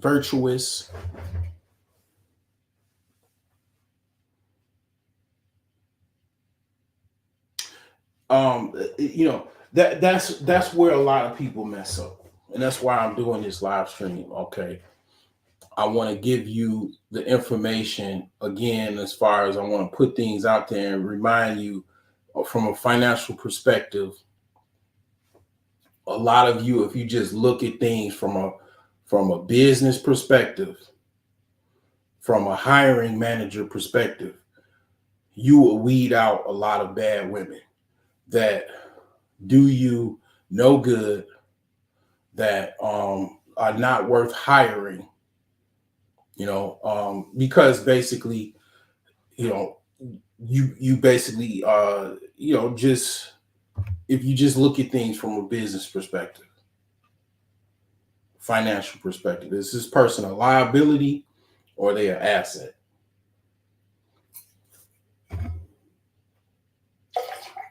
Are they a liability or they're an asset? That's what people get hired on for. They take the risk of hiring them, but they keep them on if they find out they're an asset. They helping the company meet their bottom line. They're not perfect. You don't have to be perfect, you know, but they help you meet your daily goals, your weekly goals, your monthly goals. And they want to do it. The key word is they want to do it. A lot of times, what do men do? They get with women that don't even want to be with them. You know, you get with women that a lot of times they don't even want to be with you. Really him. You're a victim. Here we go, CSI. You know, and you start off failing. You start off, you know, where you end, you know, being a failure with women because you're getting women that don't even want to be with you. They telling you, or even if they tell you they want to be with you, they show through their actions that they don't want to be with you. They arguing with you, they cussing you out, they you know, trying to control you. Do you go to your job and try to control your manager? Do you try to control your supervisors? Because if you did try to do that, you'll get fired. Do you try to manipulate your boss and your managers? Some of you probably do, and then you wonder why you're getting fired.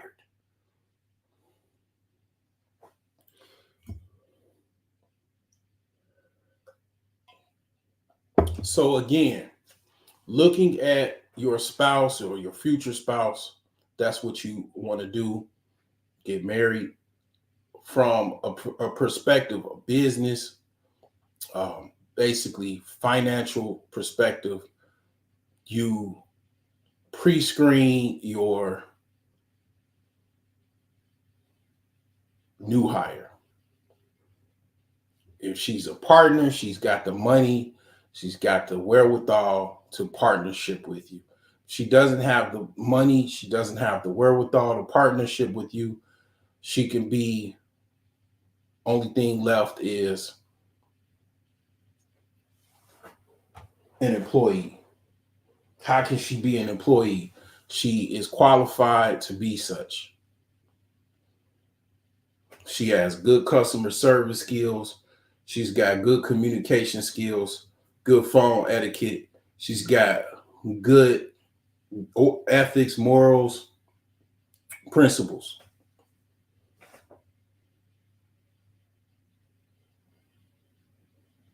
I don't have to pull out the book of Macology or anything like that. Look at it. I could just look at it from a business perspective and give you some information that'll help you. That'll help you go out in the world. And achieve things from a better perspective and have better outcomes with your particular spouse to be, woman to be, whatever. So that's all I have to do. I can just give you that insight, remind you that you just look at it from a business perspective, you'll do good. Now, here's the thing. Don't judge things off of what I did or what you think I'm capable of. I can tell you a lot of things when I walk around, women already know I'm too good for them. They already know the way I talk, my mannerisms. I'm a dad. I'm a father. I'm a father figure. I'm an older man. I have that energy. I don't take no shit energy. Yes, you're gonna have to see that. If they didn't have their dad around, they probably ain't gonna like me. The energy I pretty much possess is that they're not gonna like that because my energy is something that they're not used to. It's discipline. It's a boring life.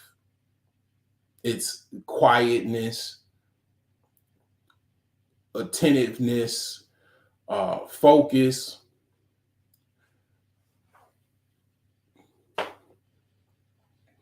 Constant repetition, meeting goals, um, daily schedules,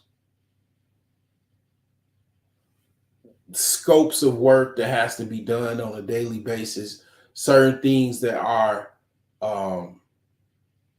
basically, daily tasks that have to be continuously done. Structure. That's the energy. That's the energy that I exude when I walk this earth. Doesn't matter if I'm in the ghetto. If I'm in the ghetto, it's worse, obviously, because obviously, what makes the ghetto? All of those things that I just mentioned, a lot of people tend to not do in certain environments. So yeah, if I'm in an environment like that, which I am quite often, I get that energy, that perspective. Okay, that is what I know works. That is the energy that I expound upon the earth. That women that are not into that automatically are repelled by my energy, and even with me walking the earth, even them seeing me, they know that I'm that type of person, and um I don't even I'm not even impressed by them, you know, because it's certain women that I'm impressed by. Women that have the same understandings I have, understand mean goals, constant repetition, constant daily tasks, monthly tasks, weekly tasks, structure, and peace and quiet. Very boring because the road to success is boring a lot of time and repetitious.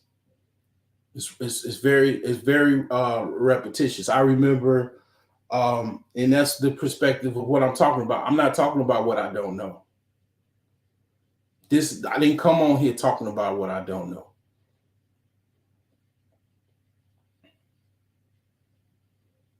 Nope. I'm not. I'm not coming on here talking about what I don't know. The same information I'm telling you, and I'm telling you to even do it even better. I learned from my grandfather. That's what my grandfather did. That's why I'm here. That's why I'm so intelligent. That's why I'm so smart. That's why I'm so successful. That's why other people are copying off of me. It's because of my grandfather. My grandfather married his um, cashier for his store, his pharmacy. Yeah, it does work. It works pretty well. Matter of fact, a lot of businessmen they get their spouse from their daily, basically business activities of coming and going. They find somebody to share their life with their business, and pretty much um, it works. Yeah, it works. I mean, even my homie, my friend, my college buddy, one of my other college friends, his wife helped him out. She didn't necessarily like that, but he had a fledgling business. He trying to get it off the ground. She helped him.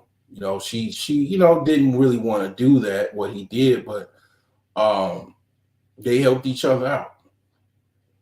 She came in as an employee. Okay. So again, you trying to bring in a partner, she's disrespectful. She doesn't respect you. You talking to her on the phone, and she says she's gonna call you back. She doesn't call you back. She calls you back 2 days later, or you call her back. And then all you got to do with that's very easy. Just don't call them back ever. And then they'll eventually might call you back maybe a day later, but it's already they letting you know that they're not interested in you like that. They're not interested in you like that. Just not. Some people, a lot of women, older women, they lose interest really fast. They've been with all kinds of situations. They've been with women, they've been with men, they've been, all kind of different relationships, all types of different scenarios. When they get older, it's like almost to a certain extent, it's almost like they get dumber. They already accept maybe their fate. They're gonna die alone, whatever the case may be, and they just go with it. They have a very finicky idea when it comes to men, and they're short circuited when it comes to relationships. A lot of them, I don't know, they just give up, and then I don't know what it is, man. It's weird. It's weird to me because you would think some of the women would be desperate, and they don't want to be desperate. I guess they because see, women a lot of times pretend that they're not desperate, but they actually are. And then a lot of women they have a boyfriend, a kept man. You could just say, you could call it like it is. They have a kept man or a few kept men that they deal with. That's why you like, damn shit. She comes off like she ain't got nobody, and she didn't say she has anybody, but she has a few kept men around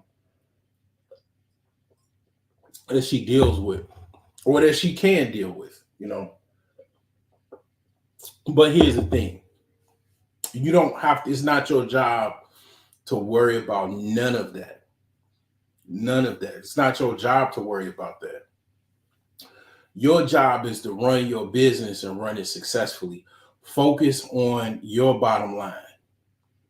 And then doing such, you basically get someone qualified for, again, partnerships. If they qualify, they have the proper knowledge and insight and understanding and qualifications for partnership, as well as they have the actual means for partnership. They have money. They got some type of assets. If they don't, employee, basically, they're not a liability. That is here.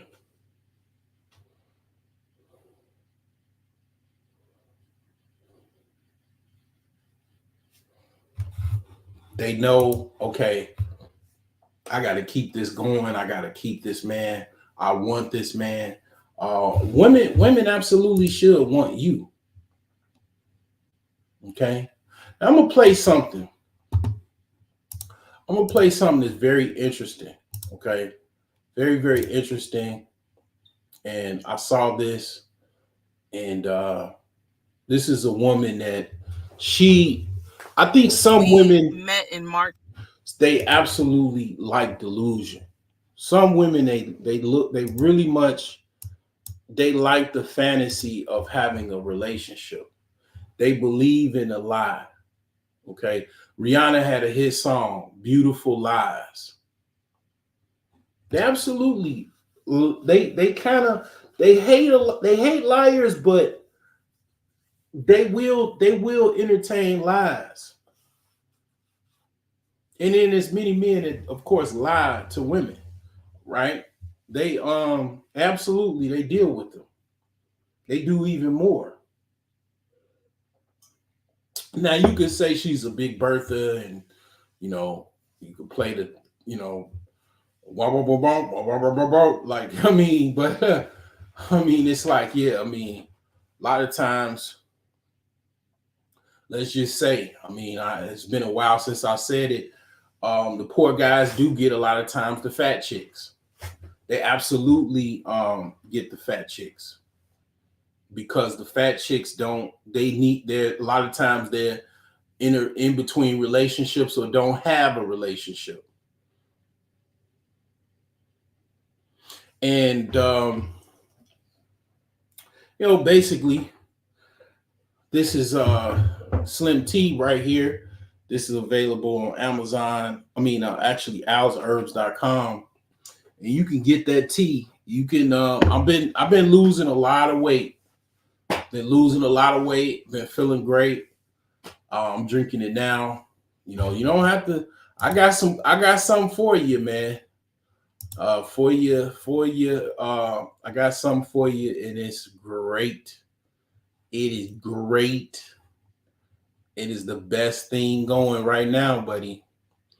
A lot of people probably not going to be fat anymore, any longer, because this is taking off. So I'm gonna play this video here and listen to this woman.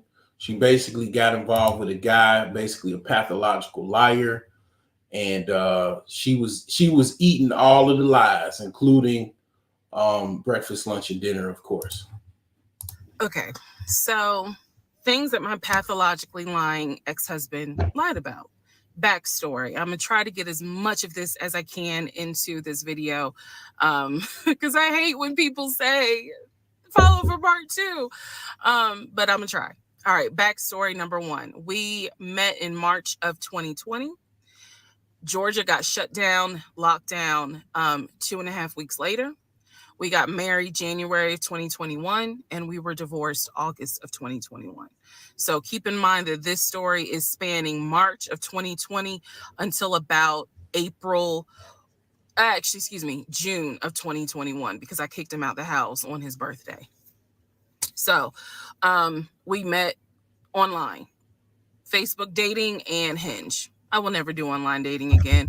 But that is where I met him. My tire blew on 285 just before Boulder Crest, on my way to our first date. Clearly that was a sign. I didn't listen. But my tire blew, and he met me at a gas station. We were supposed to be meeting at Cheesecake Factory, but because the tire blew, he met me at a gas station, fixed my tire, then took me to go get another tire, paid for it. And I just thought, oh my God, this is the beginning of a beautiful romantic story. Boy, was I wrong. So, things he lied about. Every morning he would get on the phone with his brother. We'll call his brother John. He would get on the phone with John, and he would be like, hey, babe, John said good morning. And I'm in the bathroom doing my hair because I still had to go to work at this time. And so I would just say, hey, John, call out, hey, John. And, he would relay back and forth what I said to John, what John said to me. I never actually talked to John on the phone. And so he would be like, I can't wait for COVID to be over. Me and my girl, we're going to come see y'all. I can't wait for Auntie to meet her. Side note, his parents are deceased, excuse me. So he was like, I can't wait for you guys to meet her. Like, I know I'm gonna marry her. I know it. He said everything I wanted to hear. Love bombing 101. This man wrote the book.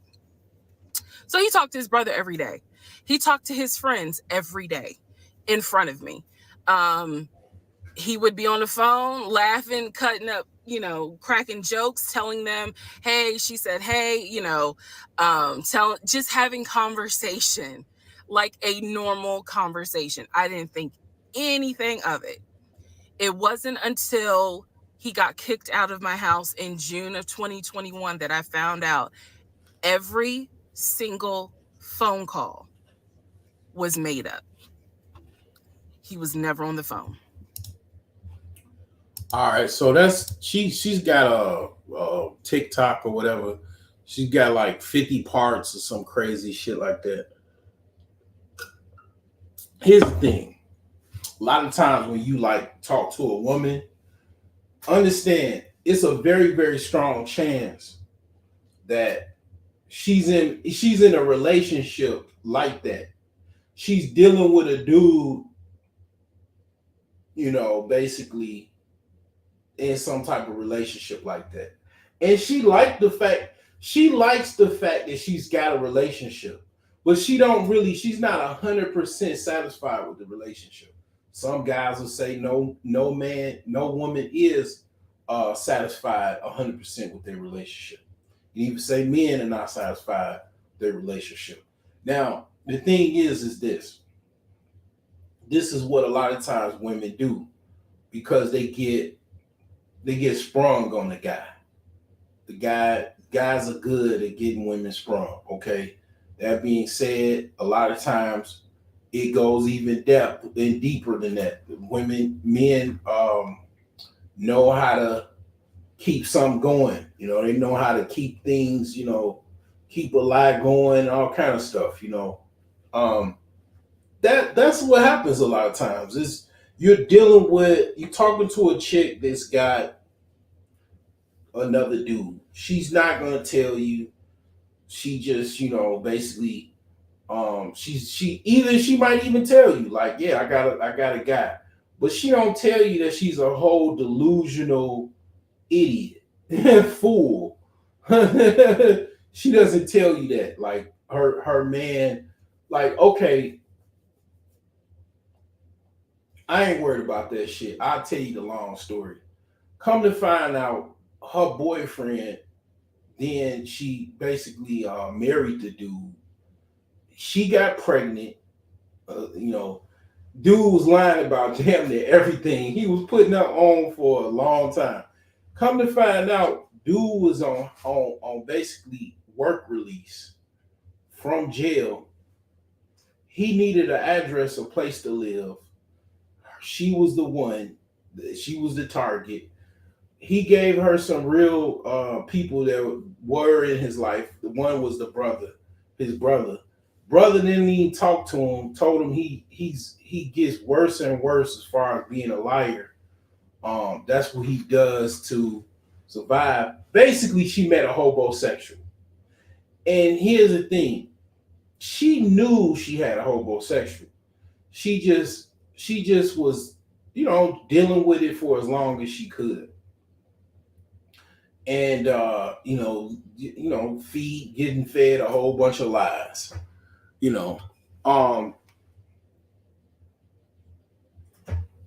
But the thing is all you got to understand is those women do come back. I'm not talking about her. I'm talking about women that you absolutely want, desirable women. They'll come back on the comeback, like basically after they gotten, a kid or two and had, whatever scenario goes on, they will come back to you and realize, oh man, he the one. I should talk to him. Don't give him any grace whatsoever. Don't even entertain that shit, because at the end of the day, they need to know the consequences of you choosing somebody and getting stuck on that shit. And then, you know what I'm saying, you gotta make your bed. So all that aside, basically looking at things from a perspective of, is this person qualified to be with me first? Be with me and my business. Help me out in my business. Does this person has to, okay, let's talk about another concept. Does this woman have to help me with my business? No, she don't. But she still has to be an asset. Just because she doesn't want to help you out in her business, which I don't really agree with that. I don't think you should get a woman that won't help you with your business. Because the thing is this, it depends on a woman. My friend's wife was a virgin. That's one of the most valuable women on earth, a virgin. So, I mean, I'm not gonna say, oh, you should do this and do that. You got a virgin. You know,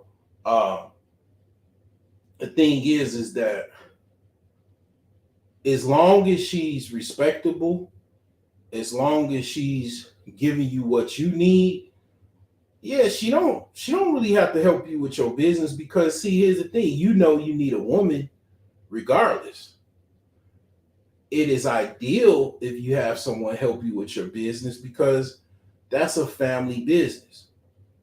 Usually people that are successful, they have a family business. If they start off usually having a family business. Jeff Bezos, Microsoft, his wife, a lot of different scenarios. That's how that works. Now the thing is that they gonna in essence help you with your business in a sense where if they cooking, they maintaining the house, maintaining your children, giving you children, meaning they're being the conduits to your children, your legacy, healthy children, healthy offspring. They're gonna help you in essence anyway, because you want that. You have to have that. That's essential to your life, to your being. But the thing is that ideally you do want somebody that's going to help you in your business. And women are definitely valuable. I don't, the guys simp because they want a woman. That's why they simp. That's why I said earlier about the simping. Now, they want a woman because they understand the value of a woman. They might have certain crazy ass ways about going around, getting around to getting that. But that's what they want because they know the value of it. So a lot of times men put women on a pedestal because they understand the value of a woman. The thing is that when it comes down to it, yeah, an attractive woman wholeheartedly, and even just a woman in general will, her essence, as long as it's from a positive angle, it will bring you more business. It will bring you a lot more people to your business. People are more comfortable dealing with women than they are with men. Women attract more customers. Women attract more clients. Women help you get more clients, help you get more customers. So that is something that you got to keep in mind as well. But from a perspective, again, what I'm talking about is pre-screening whether she's business partner of yours or your employee. Is she qualified? Is she the right woman for the job? Is she the right woman to partnership with? Those are the questions that you got to ask yourself. And the only way you really can't ask yourself that if you are a man that has control over your, sexual, control. You have some type of sexual control. You're not so thirsty. You just gonna hire the first woman that answers your job ad. hypothetically speaking, okay, the first person is talking about she wants to be a partner to your business and she's got, some money in her 401k, you just gonna just take her just because you're so thirsty, right? I'm not saying that.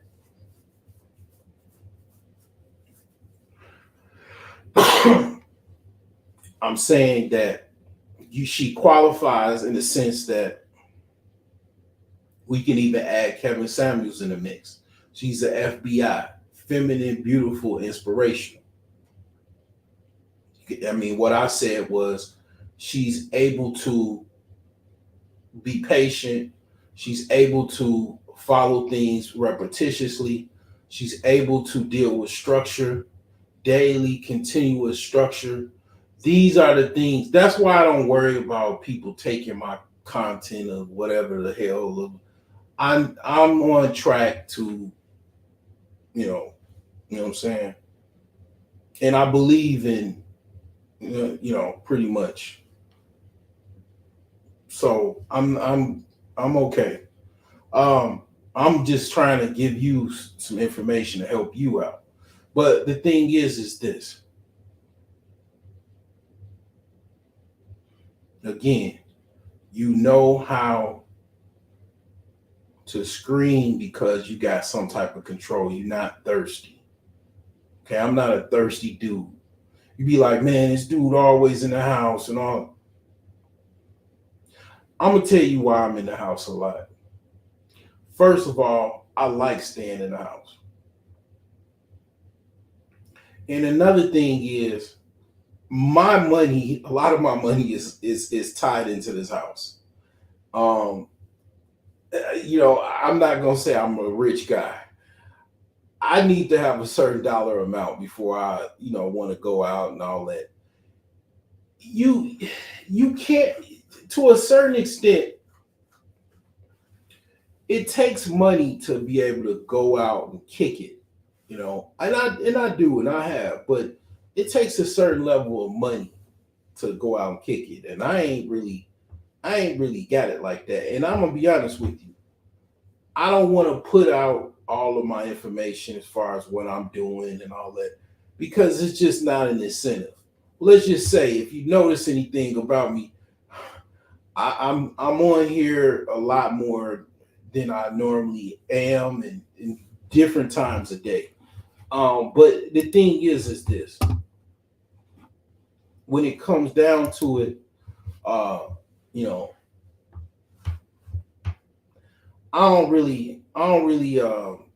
not currently dating like that. Like I'm pretty much I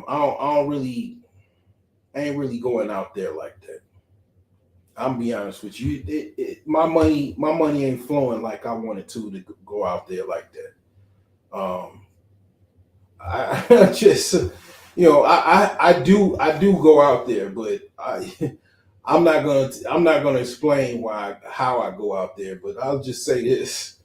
I'm a lot of time I'm going out to make some money or something like that. And I am out there and I'm seeing what's going on and I'm seeing what's out there. It's like it's a Swiss Army knife. I'm dealing with all things at the same time. But I'm out there in the streets, yeah, I'm out there. You know, I just decided to stay in and work on my house today. But yeah, all of that aside, again, it can't be no thirsty dude like that. Just can't be. I mean, at the end of the day, if you got the wherewithal to, at the very least, you got the wherewithal to get the hell on up out of here, even if it's including going to another state or going to another country. Just that's you got the wherewithal to go somewhere else where your opportunities are better. Guess what? I do. I do as well. That's why I have a certain level of comfort and understanding, and I'm fine. You know what I'm saying? So, and I understand the women that I'm looking for. These women, unfortunately, in these days and times, are a lot more rare these women are a lot more rare than the women that you can just get easily. A lot of these women are easy, and the reason why they're easy is because they know they have a lot of bad toxic habits. They're, bad women. So they know they're bad women. So in order to really get you, they have to really it's in their best incentive to give you the pussy as fast as they possibly can, to get their tentacles on you as fast as they probably possibly can. Because if you escape, if they can get you, as fast as they can get you, the better. So, yeah, I mean, the rare women tend to be harder to get. It tends to take some time, but it not really. It depends on where you are. It depends on where your movements are. How you able to move around and stuff like that. How you able to get those women. That's kind of how easy that is. And it is. I mean, no, I'm not gonna say it's not easy either. But those women are becoming more rare, in my opinion.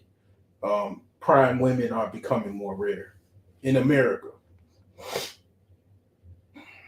But again, after you pre-screened, they're able to be hired or have some type of partnership. You move on to some type of 90-day probationary period.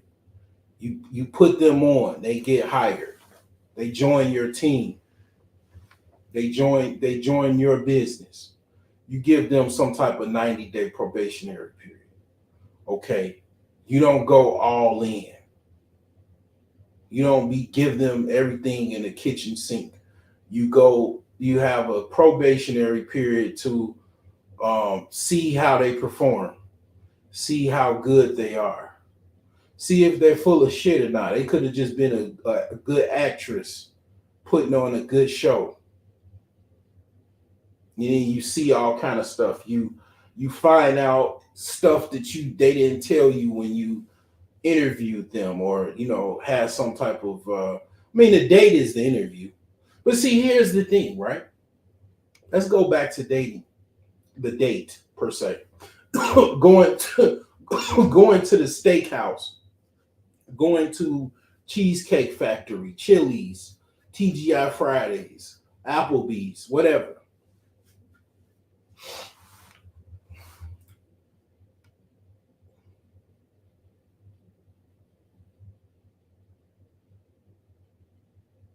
Before you go on a date where you guys fuck up, where I look like King Kong, a player from the Himalayas, where I already know, because I'm an older dude. I'm way beyond this shit. I got kids in the world. I've been dated and all of that, and made it and all that. So the thing is where a lot of times y'all mess up. A lot of you young guys mess up and whatever. It's going back to what I was talking about. Looking at this from an aspect of you have a business and you hiring, and you looking for partners. Before the date, what are you doing? You talking on the phone. Do you give someone a job interview on the street?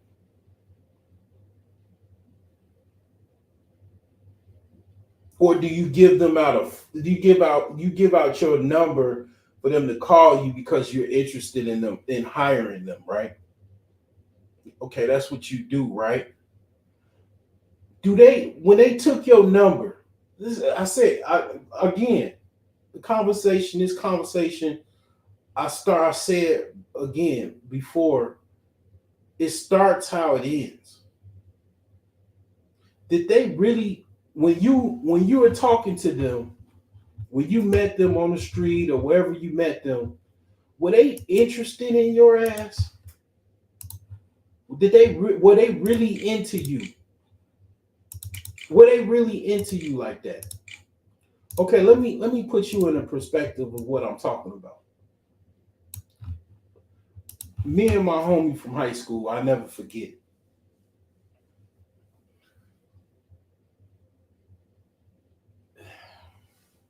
He was in the Navy too. He joined before I did. I went to college a couple years before I went. He went straight out to high school.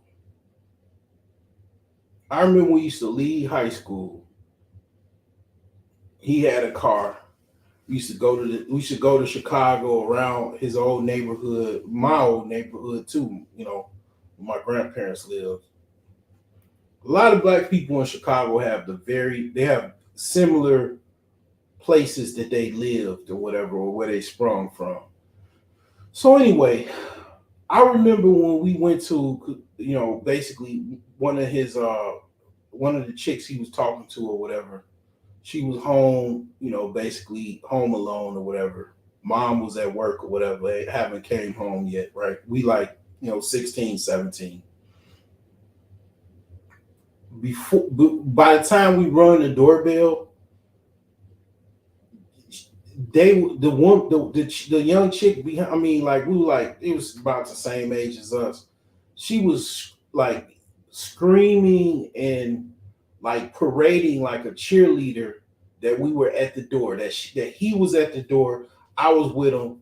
They were like acting like cheerleaders. They were so happy that we were at the door. So the reason why I say this, right, when you talk to a chick, does she look surprised? Does she is her mannerisms like, damn, I can't wait to get hired. I want to work for your job. Does she act like that? Or she damn near you giving her the number, she not even interested in she's not interested in no job. She already got a job. She already probably got a man. Like, is the reception that she really wants you? And then you never you always this it happens, but it's women are not conditioned usually to do this. There's some women that go up to men. Usually those men are celebrities and shit like that. But yeah, it's women that go up to men. I've been approached. I've been cold approached by women in my, been flirted on, or, say you got nice legs, whatever. That's happened throughout my life. Like, okay, the thing is she looking at you like she wants a job, like she wants to work for you? Is she looking at you like that? It starts how it ends. So it's like, okay, you're pursuing a woman, cold approaching a woman, because you're looking for a new hire. You're looking for someone to work for you, a partnership with you. So you getting someone that's not even interested. They don't care. That's off top. That's off top that you messed up. You getting somebody that's not even interested. And then you trying to basically catcall them and try to pressure them or beg them, sell them on your new company that you're trying to hire for. And you already messed up right there. You're not worried about no probationary period. You're not worried about nothing because you too thirsty. You didn't get hired like that.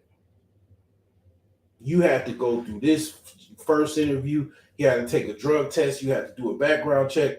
You had to do testing and all kind of training and all this other stuff to get that job.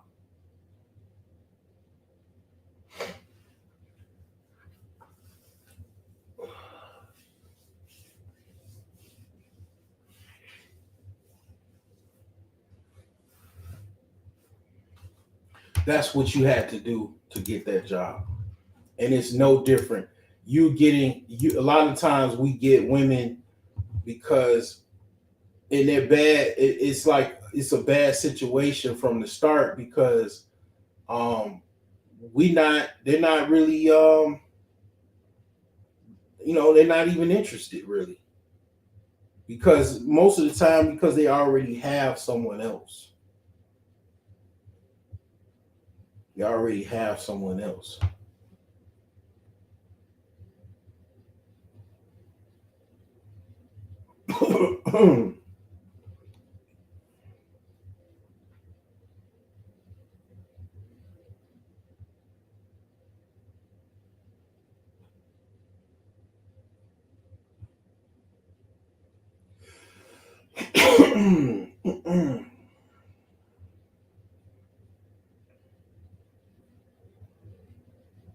Okay, they already got somebody else.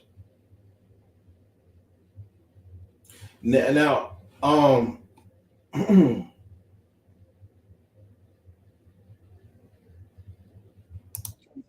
it's like, screening, knowing what you're looking for. So let me give you some um footage of what I'm talking about.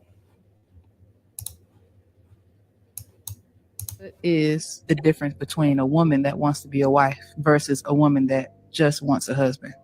Oh, you know what? I think most of us are bred to just want a husband. Whereas to be groomed and trained to be a wife means to understand how to respect masculine energy, how to truly be inside of your feminine, which means trusting the leadership of your partner, because feminine chooses certainty. Feminine doesn't choose flow, because feminine is flow, right? Feminine energy. And we choose to understand that it is our biggest opportunity to seek out the needs of a man without him expressing them. I think a beautiful opportunity for us to empower that man and ride through the storms. I feel like we live in a weak generation where things get hard and people immediately are like, oh, I quit. This is too hard. And that's like, it's never going to hinder you the result you want. If you keep quitting, it's to be groomed as a wife means it's compassion, it's longevity. That's where marriage starts. When you get married, you say, I do, it starts. Whereas other people, it's like when you get married, I made it. No, you didn't make it. You hate that man. You hate that woman. Y'all can't stand each other. You don't care enough to not disrespect each other or call each other out of your own name. You don't care enough to not want to sleep on opposite sides of the bed when there's a problem. You don't care enough to have the hard conversation so that you can move together more powerfully. That's just to have a husband. But when you want to be a wife, things are different, in my opinion. That's very true. What is So let me talk in terms. Let me talk in terms of chess. Help you out. Let me talk in terms of kings and queens and so on and so forth. So the first option when I'm talking about partnership, that's more or less a queen. A woman that basically doesn't really have the means. She needs more financial support from you. That's more of like a queen consort. I'm not gonna explain anything further. You have to do the work. If you've been probably listening to me for the last 4 or 5 years, you already know what I'm talking about. But the thing is this, right? A lot of times that's kind of where things go, right? Sometimes a woman that is younger, you're in your 30s or 40s. I'm gonna lace you up. So Elijah Muhammad, he said, get a woman half your age plus 7. So whatever your age is, half that by in plus 7. And the thing is, the reason why that's the thing is because if a woman is younger and she's receptive and she's hungry and she wants you, basically to kind of help her, learn some things, more than she knows, and she knows that you do because you're older, you're educated. She see how you're able to do things and take care of things. She has no, a woman is going to learn from her man regardless, whether she's older, younger, same age. She's going to learn from her man regardless. But the thing is that, yeah, the younger woman, She has more options to make babies for you. If she's receptive, she's going to listen. She can be even easierly kind of like molded to kind of change or upgrade herself to stop thinking a certain way. She'll listen to you. Drink this shit here. Get rid of all them parasites, because that's why you thinking so fucked up. You got worms in your brains. She'll listen to you. Because see, here's the thing. Not only are you a woman's king, you're her doctor. Literally are. Like I'm giving it all away. Fuck you. You're her fucking doctor. You have her medicine. You have her shot. That's why these women go crazy. Like I act like I'm an idiot on YouTube. I'm act like I'm a nerd, loser, beta male, dork, corny dork. But I got so much game. It's ridiculous. But the thing is this. I had to learn a lot of things. I hit my head. I ain't gonna lie. I hit it. And then I learned from it, Now, I ain't gonna lie. I'm cold now. I'm raw. I'm raw in the motherfucker right now, boy. Cause man, if I ever do it again, I'm gonna make sure I win. But the thing is this: I want to help you to win. But also, you get somebody like that that's younger and humble, because she knows, okay, you the man. You are the man. You her doctor. You have her medicine. Again, that's why I just be looking. I just be looking like I don't know shit, but then all the while, I'll be like this.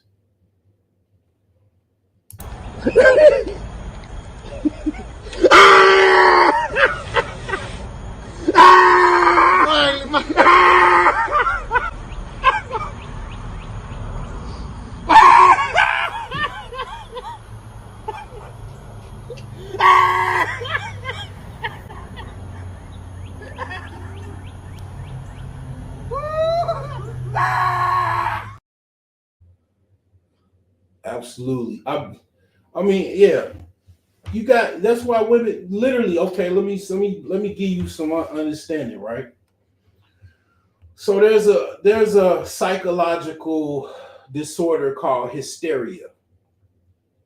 The cure a long time ago for hysteria for women was a woman would go to a doctor and he would basically finger her and get her off, get her to orgasm and climax so she can get some type of relief, get some relief from that hysteria. Yeah, women absolutely, and pimps know this shit. Pimps know. They can spot a woman that don't have no man. And the thing is that when a woman don't have no man, because men could be without a woman, but women definitely need a man. They don't like to admit that. Yeah, you could have a gun, you could have a dildo, you can have another woman, you could, deal with men how you want to deal with them. But at the end of the day, a woman that don't have a full-time man or don't have someone that's good for them, you can spot it. You can spot it. It's very easy. And then definitely a lot of women is like absolutely fucking crazy and just just gone. Not all of them, but the ones that is trying to basically alpha their way through life without a man, you can just see it. It's very obvious. They even know it. They'll even tell you, yeah, you got me. Yeah. But the thing is that you as a man, you're her doctor. You're literally her doctor. You have her medicine. You're born with her medicine. And you know what I'm saying? That's again, like I hate for this to turn into sex Saturdays, but Yeah, you literally, you know what I'm saying? You're a doctor, you know, literally not just her king, you her fucking doctor. You have her medicine. You know what I'm saying? Um, you're her educator, you're her teacher, you're her guide, you're her protector. You know, and the thing is that she has to qualify for that. She doesn't just automatically get that. That's why you know what? That's why this simp, you know, stuff is so much of a big deal. Reciprocity is everything.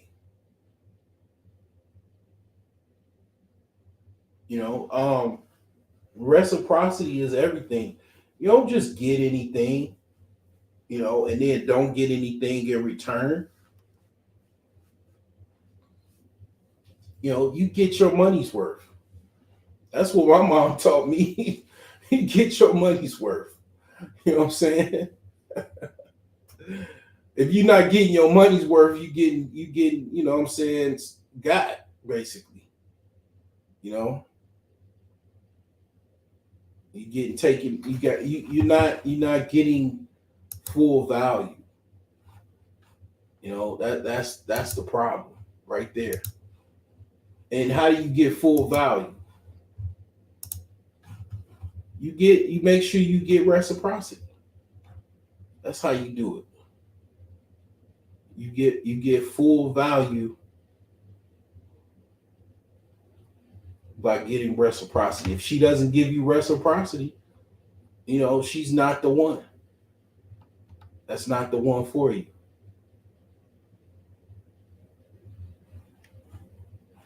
She's not the one for you.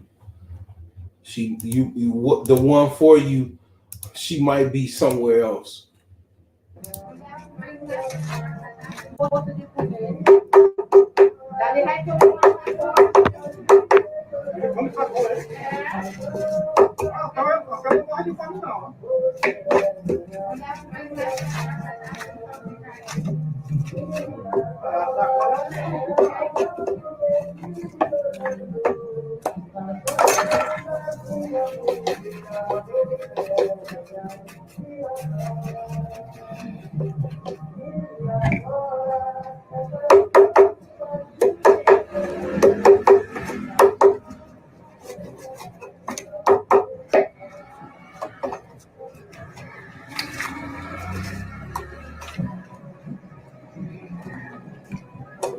Vou passar uma água, vizinho. Só água. Vou passar uma água. Pode passar. Você já escolheu limão ainda não? Vai tirar o gosto. Você tem que lavar com limão. Você já pegou limão? Tem pés de limão lá? Onde é essa casa? A H é do lado de fora. Eu passo lá mais tarde. Pra encher a sacola.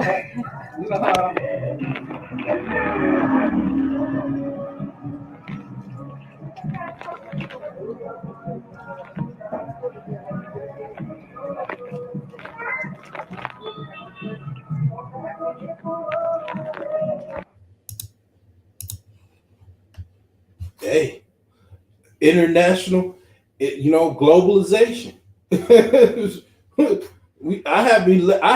I've yet left the conversation about finances. Globalization. You know what I'm saying? Globalization right there, you know. Companies do it all the time. They hire people up from overseas. They got overseas offices. This ain't nothing new, ladies and gentlemen. This is nothing new. So I pretty much said what I've said. Hopefully this message gets you loud and clear. And you you know, add this to your financial defense toolkit.